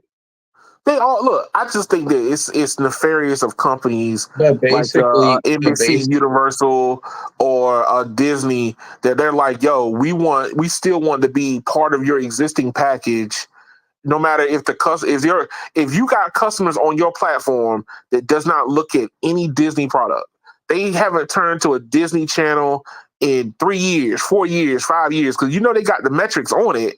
Why do I have to pay you for people who are not even using your product?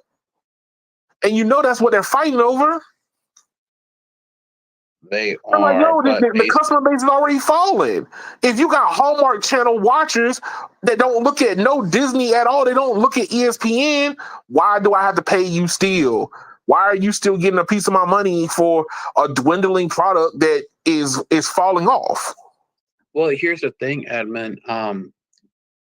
They I don't know if you've heard of this or seen it, but Disney Channel Nickelodeon has shut down in a lot of countries in Europe. I believe it.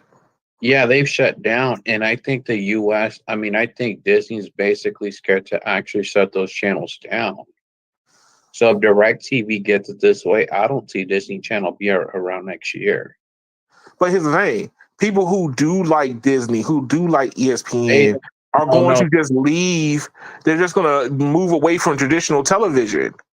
Look, what I'm saying is if you have 10 million customers like DirecTV, okay, and 2, 3, 4 million of them don't even look at Disney, Disney's like, yo, we still want that 4 million, even though they're not looking.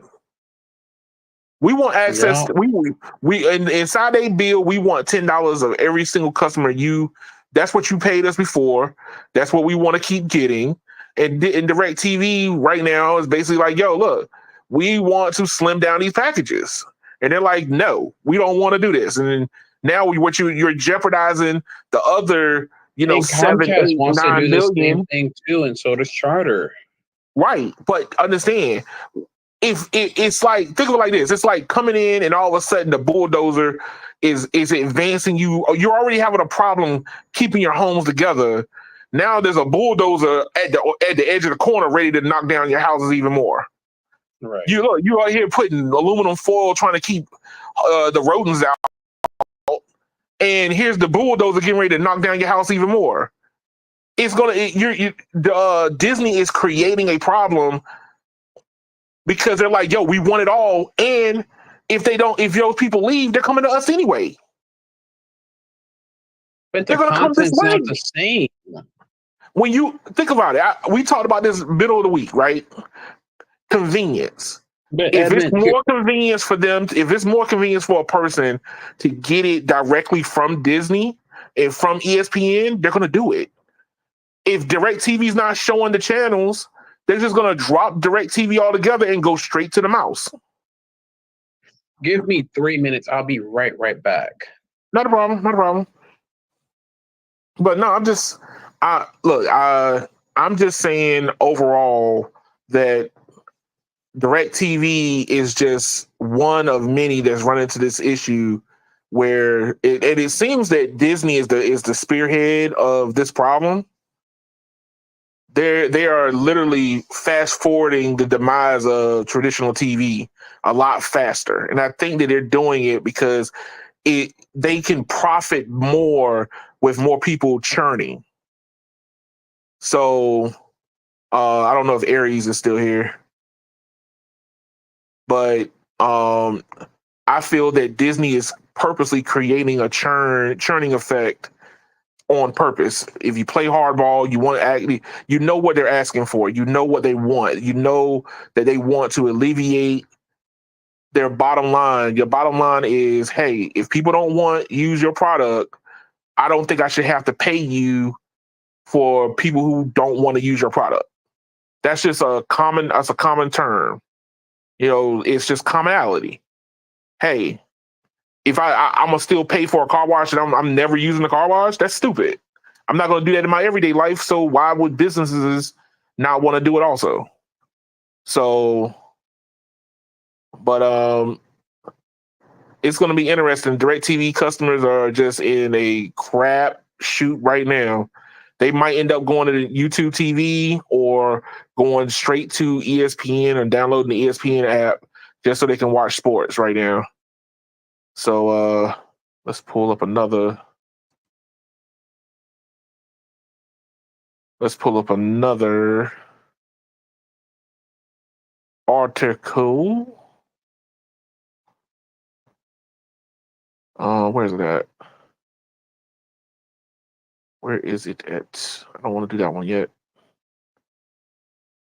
Self-driving. So as a Uber driver, I do Uber full time. I've been doing it for 10 years now. So I started in 2014 and now it's 2024. So 10 years into the game. I used to drive a cab before. And for the most part, I love the freedom that Uber brings to me.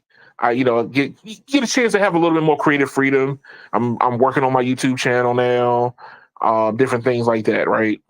But as I am in the background working on this, let me pull this up. All right, I got 3 more chances at Forbes. Whew. I'm glad I was able to pull this article up.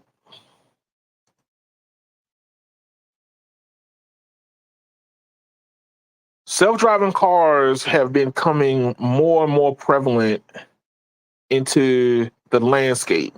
A lot more to the point that I have to start talking about it on my YouTube channel currently, because this is going to start affecting me more sooner than later. And if you're not really caught up with what goes on in the whole self-driving game, basically you got Waymo, you got Tesla, you got Cruise from GM.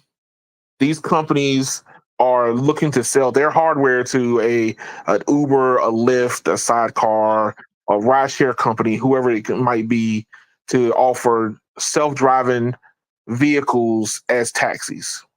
And how far into the future are we with this technology, and how much time do I have before I gotta go to the post office? That's pretty much what me and Aries have been joking about. Corrected self-driving vehicles as kiosks. Get it right. We call them kiosks now. Kiosks. Wow. There's a measurement unit of human drivers. Oh, what? How many kiosks is going to take? Yep. Oh gosh. I mean, apparently in the future it's going to take 0 kiosks. Of course. I wonder how many kiosks I have left. Talk about emissions free. Man, hey, look, hey.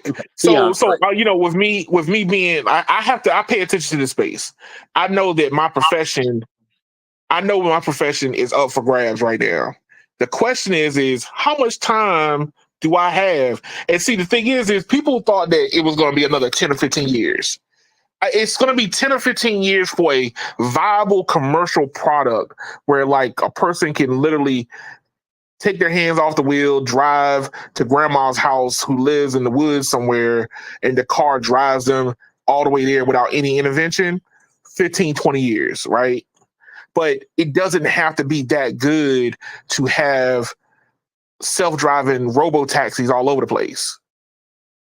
Because people, like you said, even in this Forbes article, they basically said people just want to be by themselves.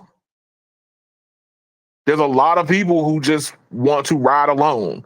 They don't even want a driver in the car with them.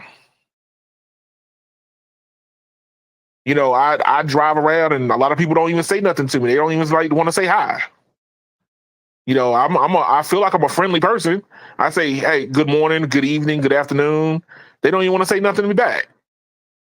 I'm not trying to ask you, how's your day going all the way, but a lot of people, they don't want to converse, and I don't push the issue. But there's a lot of people that would love to be inside of a car that's just for them, that takes them home or takes them to their friend's house where they don't have to say or do anything to anybody, and they're perfectly content with that. But then there's another segment of people who are like, I will never get into a self-driving car. I prefer to have a driver. I don't feel like there's enough people to warrant or make enough money from because the rideshare companies are going to just force them to do it. It's going to kind of be like, yo, you don't like the whole our option, you can walk. Have a nice day. But the self-driving future, the what's the future of driverless? And here's what experts say. I think that we have about 3.5 Keons left. Like Mr. Aries said, because the services don't have to be perfect. They have to go down the same streets that I navigate on. They have to avoid running lights, which a lot of them can do. They don't really do perfectly all the time, but human beings are just as terrible when it comes to driving. Understand? I've almost run lights myself. I'm not going to act like I'm perfect, but the whole idea behind it. So, like here it says, will robo taxis deploying custom share ride vehicles fulfill the urban dream of motorists ditching their cars? So, if you live in a major city like a New York or a San Francisco, which this is where they're already starting at first. Country driving, not so much. Not many people are heading in the same direction of or going towards the same direction as often. But in the city landscape, you do run into the fact that if on a busy day, I could pick up and drop off people roughly at the same point all the time. That's when it's busy. I've had people hopping out the car and people hopping in the car real fast. And that's at different locations around the city. Robo taxis can do the same thing that I'm doing. The problem is it comes down to the people. Do they see a need of getting rid of the driver? I know that on the rideshare company side, they would love to get rid of us. We are the biggest expense out of their bottom line. The amount of money they have to transfer to drivers are in the billions of dollars. Billions with a B. Not millions, not hundreds of thousands, billions. I mean, Uber alone, I think on their rap sheet is like 3 to 5 billion. What is it? A year, if not more, that they churn out to drivers. If they were able to hold on to all that money, that's revenue gain. Even if they only put out 5% in every city, that's still more revenue gain. And my take on these self-driving cars right now is, how much time do I have left before I have to find another means? But let's pull this up. So if you paid attention to any of the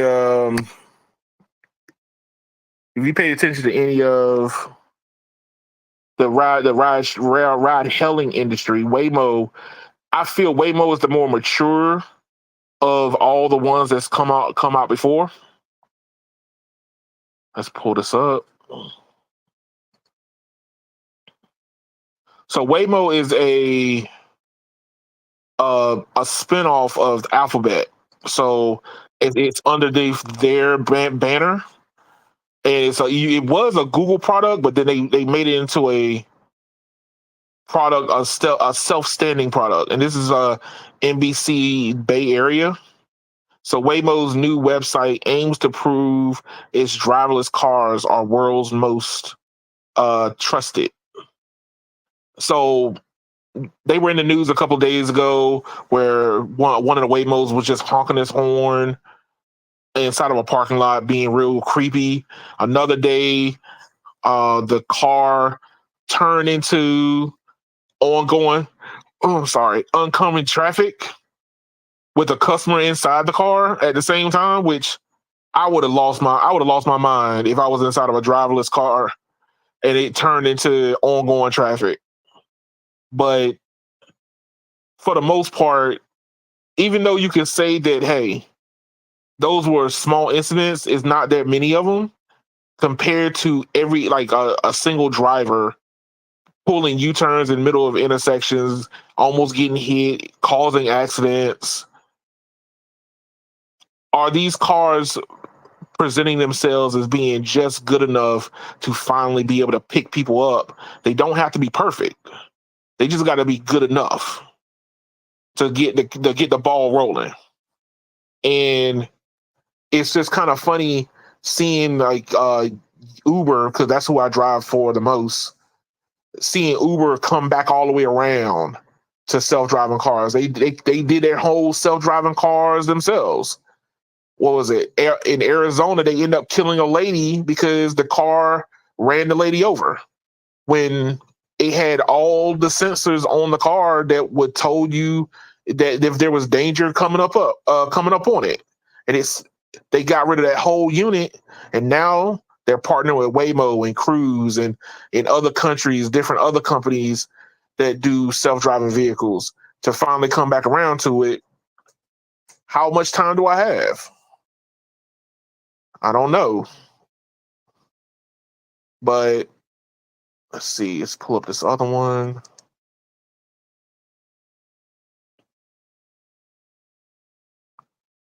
Here you go. Another article with Waymo. Waymo got way more future than Keon.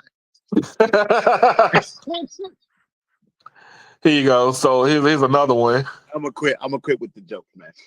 What do you mean? Hey, the joke. Hey, look. The jokes are real. Man. Waymo robo taxis are giving 100,000 rides a week. So they're out there in the streets, man. I saw them in DC for a while. Rides than you. Waymo rides than me. When you go home at 4, they still kicking. Yup. They on their way to the next charge while you trying to go home. Hey, look, when I'm trying to head home, they still grinding. But dog, hey, look, man, it gets tiresome driving too. I mean, you drive for a living just like I do. You probably do more driving than I do. I mean, these cars they don't get tired. So look, these vehicles are already making pickups. So 50,000 rides weekly. A few months ago, now they jumped to over 100,000 automated. Look, these ride hailing companies, man, they want all that money.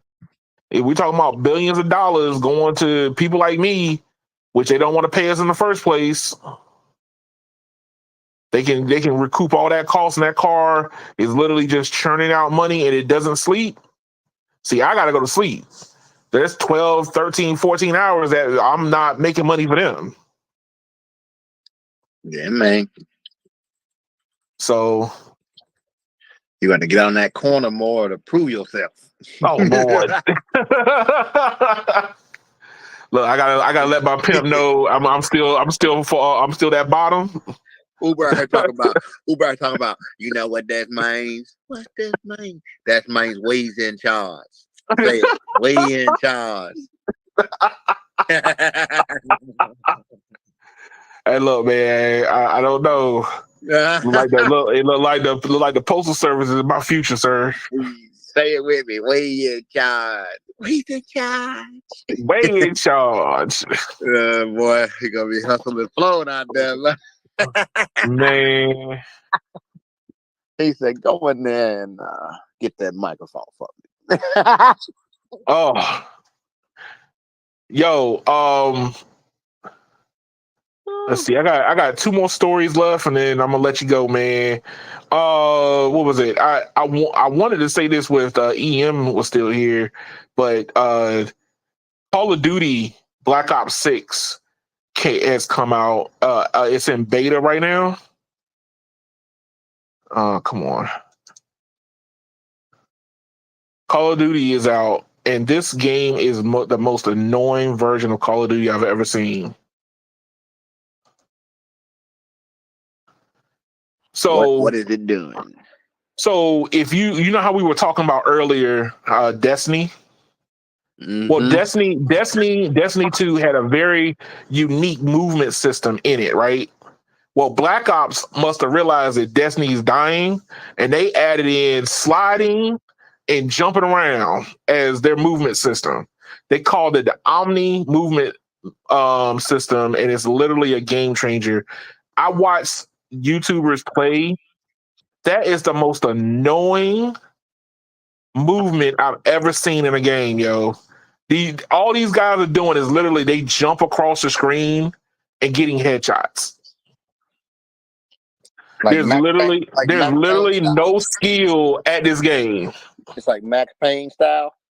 Worse, I think it's worse. I mean, it was fun. Honestly, I think it's way worse. You can slow down time. Imagine slowing down time in real, like in live multiplayer. Oh Lord! For a headshot. But the thing is like, you know, that one of the peculiar things about Destiny and the reason why it was on top for so long was the movement system. You could do a lot of creativity in your movement alone, right? Not just your gameplay or your skill, but the movement added another level of skill on top of it, right? Word. But it's not real life. You know, a SEAL Team 6 member is not going to slide and go pop two in the head of, you know, Osama bin Laden. It's not happening. He didn't slide into the room. He came in there tactically and put two in his head, one in his heart. Are you legitimately having a moral crisis over No, a world? What I'm saying is when you look at the game and the gameplay, you can tell that they are trying to target Destiny players. You could tell, like, look at the art. Look. Wait. Any Call of Duty game does not normally have sliding and jumping around. They had introduced wall climbing in, and that was like 3 or 4 years ago. And that was on like Call of Duty Modern Warfare. But they see a segment of players that are looking for something else. Like me, I'm looking for another game. I was looking at Battlefield 2042. But even the YouTubers are gravitating that normally did a lot of Destiny content. They're looking for another game to play. And they coming up dry. Hey, I mean, it's not looking good. I mean, I don't know what they're going to do about this game, but I don't even want to play this. A whole bunch of little kids sliding around. If you buy a Modern Warfare series of anything, you buy it for the realism, as close to realism as you can get, right?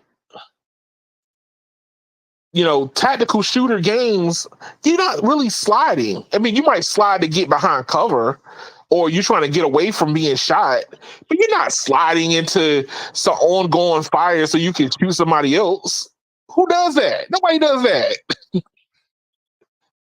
Not yet. That's why it's danger. Look. When you go to the gun range, critique it based off of just, you know, the print. Like, you know, you're giving me an outline of what it essentially is, but without me playing it, I can't tell you whether I would hate or love it. I don't know. Well, hey, I mean, I watched gameplay of it. I wasn't gonna. To be able to get into the beta, you had to buy like a special package, and it gives you access to the beta. And I wasn't gonna do that. But I looked at all the YouTubers playing it, and people who play a lot of realistic games, they don't like it. I mean, don't get me wrong, it looks interesting if you are a 5-year-old. Are you making it sound like Destiny was realistic? No, but I'm just saying, like, you can tell that that's where they got their inspiration from. Look, you had guys doing these sliding moves on counters. They're just sliding everywhere. It's not like, oh, well, you can only slide on the floor. They're literally sliding on top of tabletops. They're sliding on top of, you know, on the edge of balconies. They're sliding everywhere. It's unrealistic. Look, Keon, you making it sound fun as hell. I don't know. No, man, it sucks. It sucks. I don't know what to say. I don't know. Like, you know, just sliding in, you know. They trying, like in the streets when they say you gonna slide, yeah, I'm gonna slide. You know what I'm saying? Like street, that means you gonna pull up on somebody. Oh, I can see the memes now. oh God, I don't. Oh man. Hey, look, I'm not a big fan of. That's just me. I did play Black Ops. The last Black Ops I played was like Black Ops 4, 3. No, it was Black Ops 3. Was the last Black Ops I played, and that was a while ago. Just saying they sliding on the ops, dog. Sliding on the ops. Sliding around, man. But yo, no radio. I didn't want to bore you with that last story, which was about Verizon, but I'm gonna mention it just so briefly. Let's see, where's it at? Where is it? So this week, Verizon has decided to buy back what it sold to somebody else.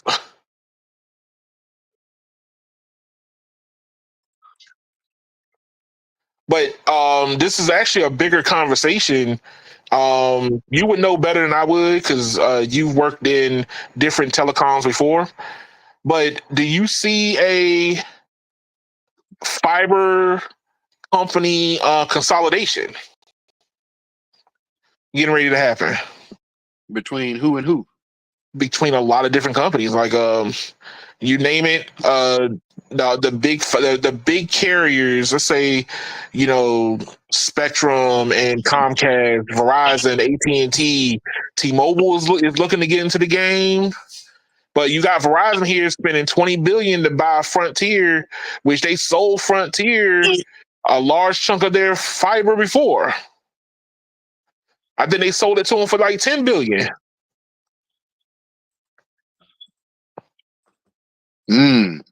So I think Verizon's like, yo, our competitor in the game is starting to run around buying stuff, so we need to go ahead and get this back.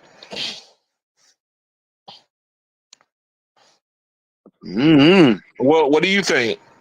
I don't really have an opinion on it, man. I mean, at the moment, I feel like the biggest thing happening in fiber, period, is people scrambling to get strongholds, get footholds in unfibered places. I don't really see existing fiber having that much value, because if it was that valuable, the companies that have it would have already captured the market share in those places. That's true.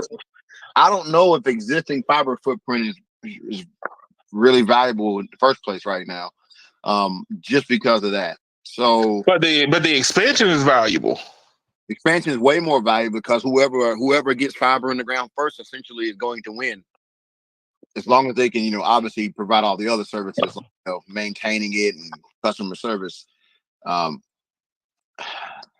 don't see it as that valuable. That's just me. So. Hey, look, I mean, I see where it's at, bro. Zero build is where it's at. The untapped market is where all the bread and butter is right now. That's true.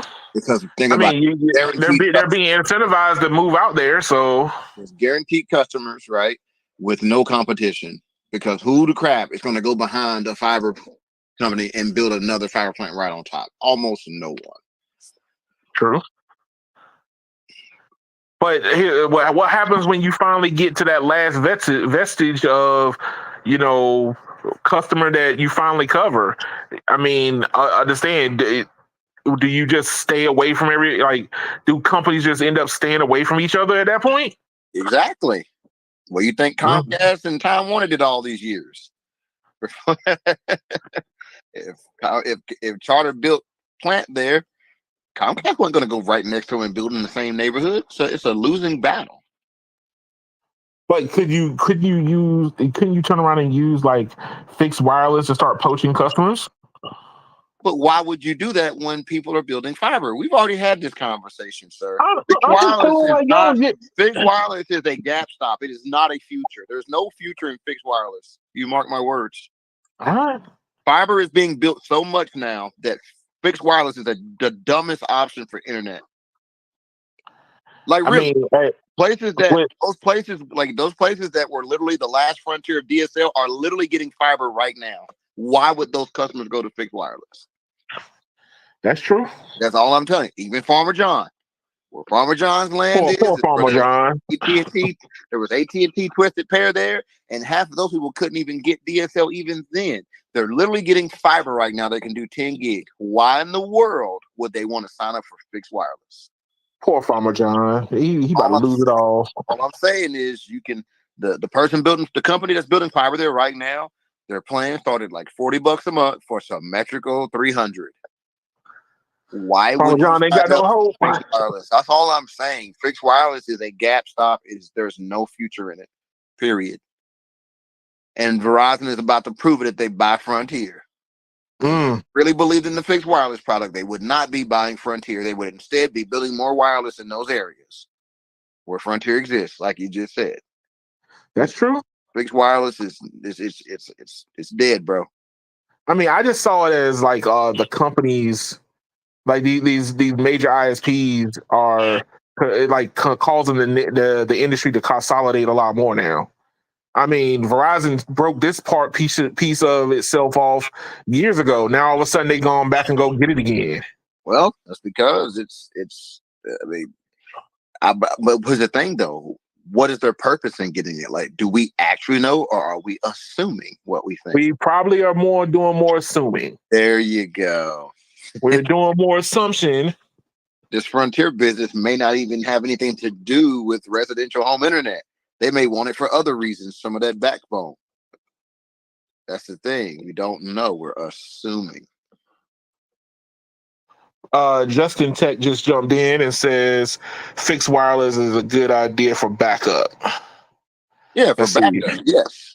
When some clown cracks the pole in front of your house and you're working from home, not enough to be a primary. But here's the thing, right? Even as a backup, it's flawed, right? And the reason why I say that, in the majority, say you live in a neighborhood and say it's got Verizon Fios, right? And they're running on network. And basically what that means is all the people around you are essentially being fed back to an optical splitter. If the main link gets cut, it ain't just a few houses out. It's hundreds. Yeah. If all those people all of a sudden get their entire loads dumped on the cell site, it's going to crash. Exactly. It's going to crash.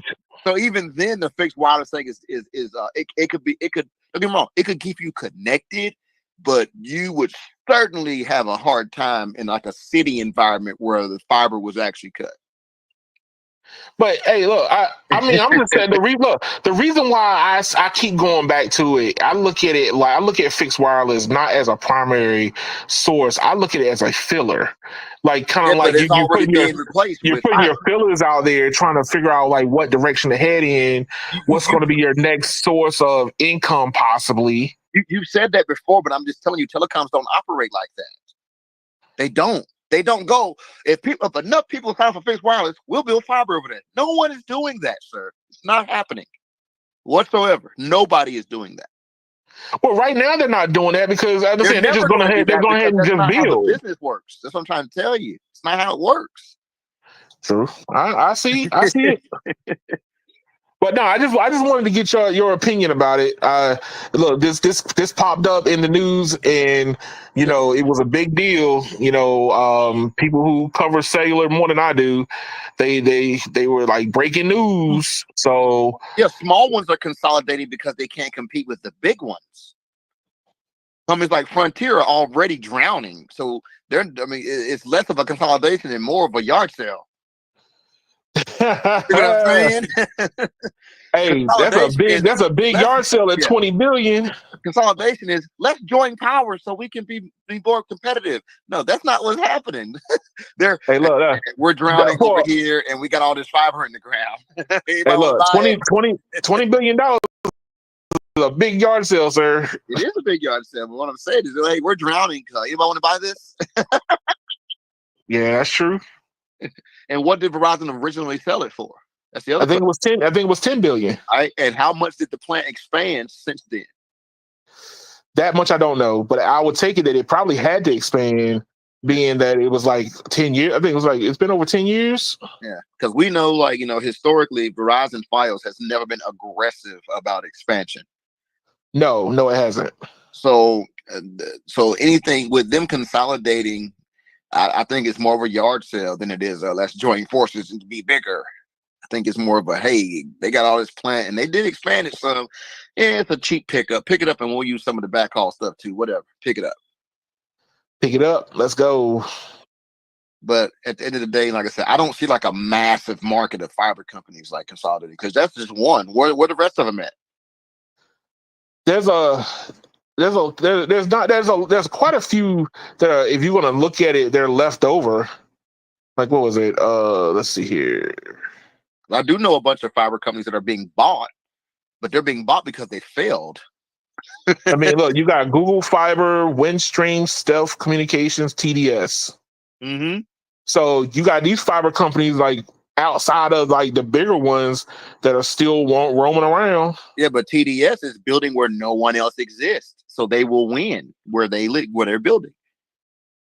Google Fiber is building where everybody else is. Exactly. Exactly. Very different. And they're also barely expanding. Which I'm surprised that Google Fiber hasn't just gone ahead and started doing acquisitions themselves. Because it's Google. Google just does stuff to be doing it. It seems like. Yeah, that's Google, what it seems. Bro, Google was supposed to take over my state like 15 years ago. It never happened. Nah. They don't take it that serious, bro. Them just throwing fiber up as a side project. They don't take it serious. But yeah, no, I just, with it being like one of the top news stories in the cellular side, Verizon going to the yard sale and picking this up for $20 billion. I think they might have paid overpriced for it, but that's just me. Let's see. Let's look at some customer base.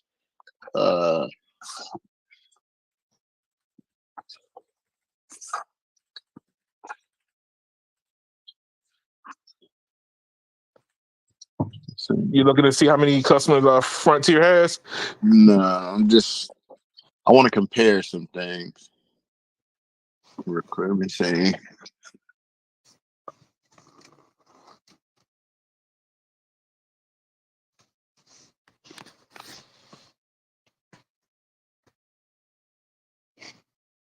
Well, so Lumos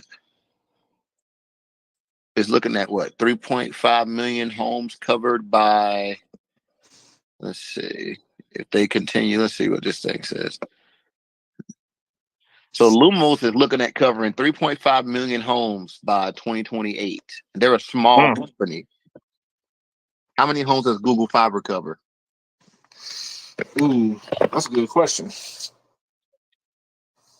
So we can look at the pace and the difference between a really small company building and a huge company building. And I guarantee there's a discretion there. Google Fiber to this day only covers 4.1 million homes. Did you say 4.1? That's it. After 15 years? Lumos has only been building for like 2 years, and they're looking at by 2028, 3.5 million. Wow. You tell me Google is serious about building fiber. 4 years. In 4 years, they're going to double what Google is right now.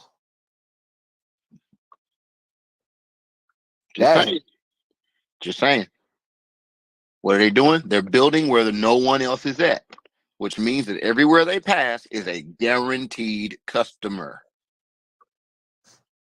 That's true. What they're also doing is they're spurring development, because when you build in the middle of nowhere, I've said it before, all of a sudden developers go, oh, we can put 200 homes right there. There's high-speed fiber over there now. Right. But before, they were concerned about building a development there because there's no ISP. Now they're like, shoot, look at all these new places we can attract people to actually want to live. You see. Different approach. No, I totally understand that. Yeah. Zero bill fiber does way more than just, give people fiber, but it also spurs investment to build subdivisions, shopping centers in places that were previously considered like unlivable because no one would choose to move to those places. Those towns were dying. Those towns are now potential new homes for people to actually go, hey, that town died because there was nothing there, but all of a sudden, all this access is available. Right. So that's why I say that rural build is more powerful than a lot of us. Yes, you can build in the city and you get a bunch of people on a spot, but the problem with the city is you're going to be competing with 4 other ISPs and fighting to the bottom of the barrel. That's true. Yeah. Hey, look, I just think that the consolidation of this industry, like, you understand, the same thing that happened with cellular. You know, you're already starting to see like there's not many regional carriers anymore. Even U.S. Cellular is getting out of the game. So why would the same thing not be said about fiber providers? You had little ones that you had little fiber, upstarts pop up, but then they get absorbed by a bigger one, which gets absorbed by another bigger one. I just see that we're probably going to end up having like maybe 3 or 4 major major ISPs. Yeah. I mean, it costs money to build out. It costs more money to maintain. So, but I mean, like I said, we'll revisit it in a while. But I feel like a lot of opportunities were missed already for consolidations. And now, now it's anybody's game at this point. Whoever can implement it the best is going to. They're going to put their competitors out of business before they have to merge with them, basically. Whoa. But then here's the thing: what happens? Like, if whatever you've been building at, if they end up building over top of you, your product is not going to be. It's going to be worthless. That's what I'm telling you. Nobody's going to do that because that's a. Why would you build where you're going to have to fight? Why do it? No one does that. Let's see. That's why Comcast is not over here building cable in North Carolina and South Carolina, and they're not doing it because they're going to literally be building on top of 3 other fiber providers and the cable company that already exists. Why would they do that? It's a bad. Hey, no radio. Here's a good question right here. So this is by Jim. Jim says, why did Verizon sell off the fiber in the first place? Because they weren't making then decided to come back and buy it and more. They're only buying it back now for reasons that we don't know. Yeah, but the question is, why did they sell it off in the first place? Well, because it was making no money. It was a fiber to the home field. But what if now they could use it for backhaul? So let's say we already know that Frontier is in Southern California. What if they need some of that dark fiber now to get some millimeter wave installed in places that would be cheaper to do this way? That's what I'm saying. You got to realize Verizon sold Frontier what year? Oh, let's see. Hold on. When your needs change, you change. What year did they sell off Frontier in the first place? Was it before? I saw that inside this article. Give me 1 second. It was. Where was that? Was it before or after millimeter wave? Because it was. They sold it off way before millimeter wave. My point exactly. If now, and remember, we already know that Verizon only puts millimeter wave where they can have their own fiber. So what if Frontier has a footprint somewhere with a bunch of dark fiber, like a major metro in Southern Cali, that Verizon wants to put millimeter wave in? They have assessed that it would cost them more to build it from scratch than to just buy Frontier back, and then they can keep deploying. Meanwhile, moving all their sites to their own fiber. That's what I'm referring to. I live in a market now where literally hundreds of thousands of square miles of cities, Verizon could never potentially put millimeter wave because they own 0 fiber in these places. Right. So you think they're going to build from scratch, or they're going to buy somebody? That's what I'm talking about. Their needs have changed. The residential, what I'm saying is I somehow doubt that residential is the goal.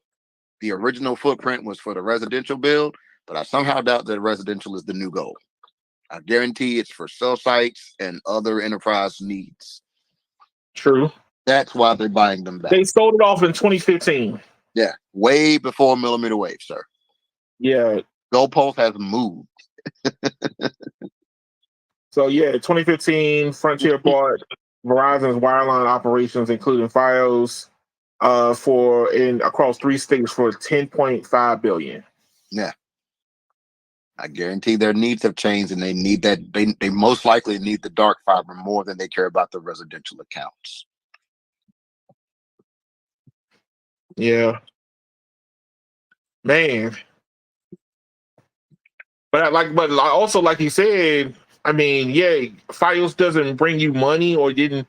I guess Verizon didn't see it as being a moneymaker, but Which now is why you got to double. You kind of come back around and spend an extra $10 billion on top of it to get it back. Yeah, but say you need, like I said, but say you need dark fiber in those areas. Is it cheaper to pay the $20 billion or build it from scratch? That's all I'm saying. When your needs change, and now you do need that fiber in that area for something, is it cheaper to build it from scratch or to buy it? No, it's to buy it. I mean, so basically, look, you got 20 billion of fiber sitting around where you could end up utilizing. You might as well grab it. Might as well grab it. And the other benefit of it is it doesn't take you years to build it now. You just got it. You just got it. There you go. No, I understand that. Hey, look, and you realize that you've got, so you looking at market, you look at a market and you realize you've got 135 cell sites that you're paying leases on the frontier. Ooh, and then you look at how much it's going to cost you to go build your fiber out there, and you're like, shoot, it's going to take us 12 years and 38 billion, or we can just get Frontier tomorrow. You're saying that's how you have to look at it. That's exactly how you got to look at it. Cheaper to keep or cheaper to buy her. One of the two. The same thing happened with Charter Communications or really Time Warner when they purchased DudeNet.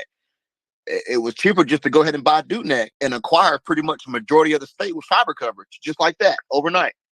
Right. Fiber running everywhere. All of a sudden. Everywhere? Next thing you know, those neighborhoods that were 24 miles out, that for you to put a node out there, you have to build 24 miles of fiber. All of a sudden, overnight, you got a dark fiber on the curb a mile away. That's what I'm saying. That's why. Jim. I would say give Verizon a little bit more time, man. Maybe where you at, they're not moving as fast.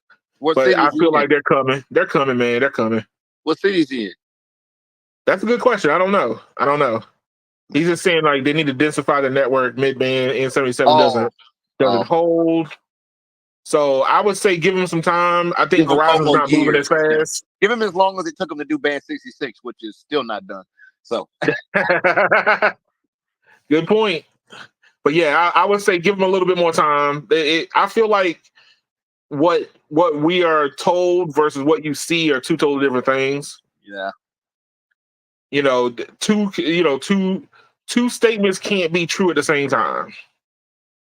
So one of my coworkers literally lives under Verizon site, and he doesn't really care about cell tower gear or whatever, but he's like, oh man, they're upgrading my Verizon site. And I was like, oh, that's cool. I said, send me a picture. Send me the picture, open up, it's T-Mobile gear. I'm like, yeah, Verizon ain't upgrading, that's T-Mobile. He's like, what?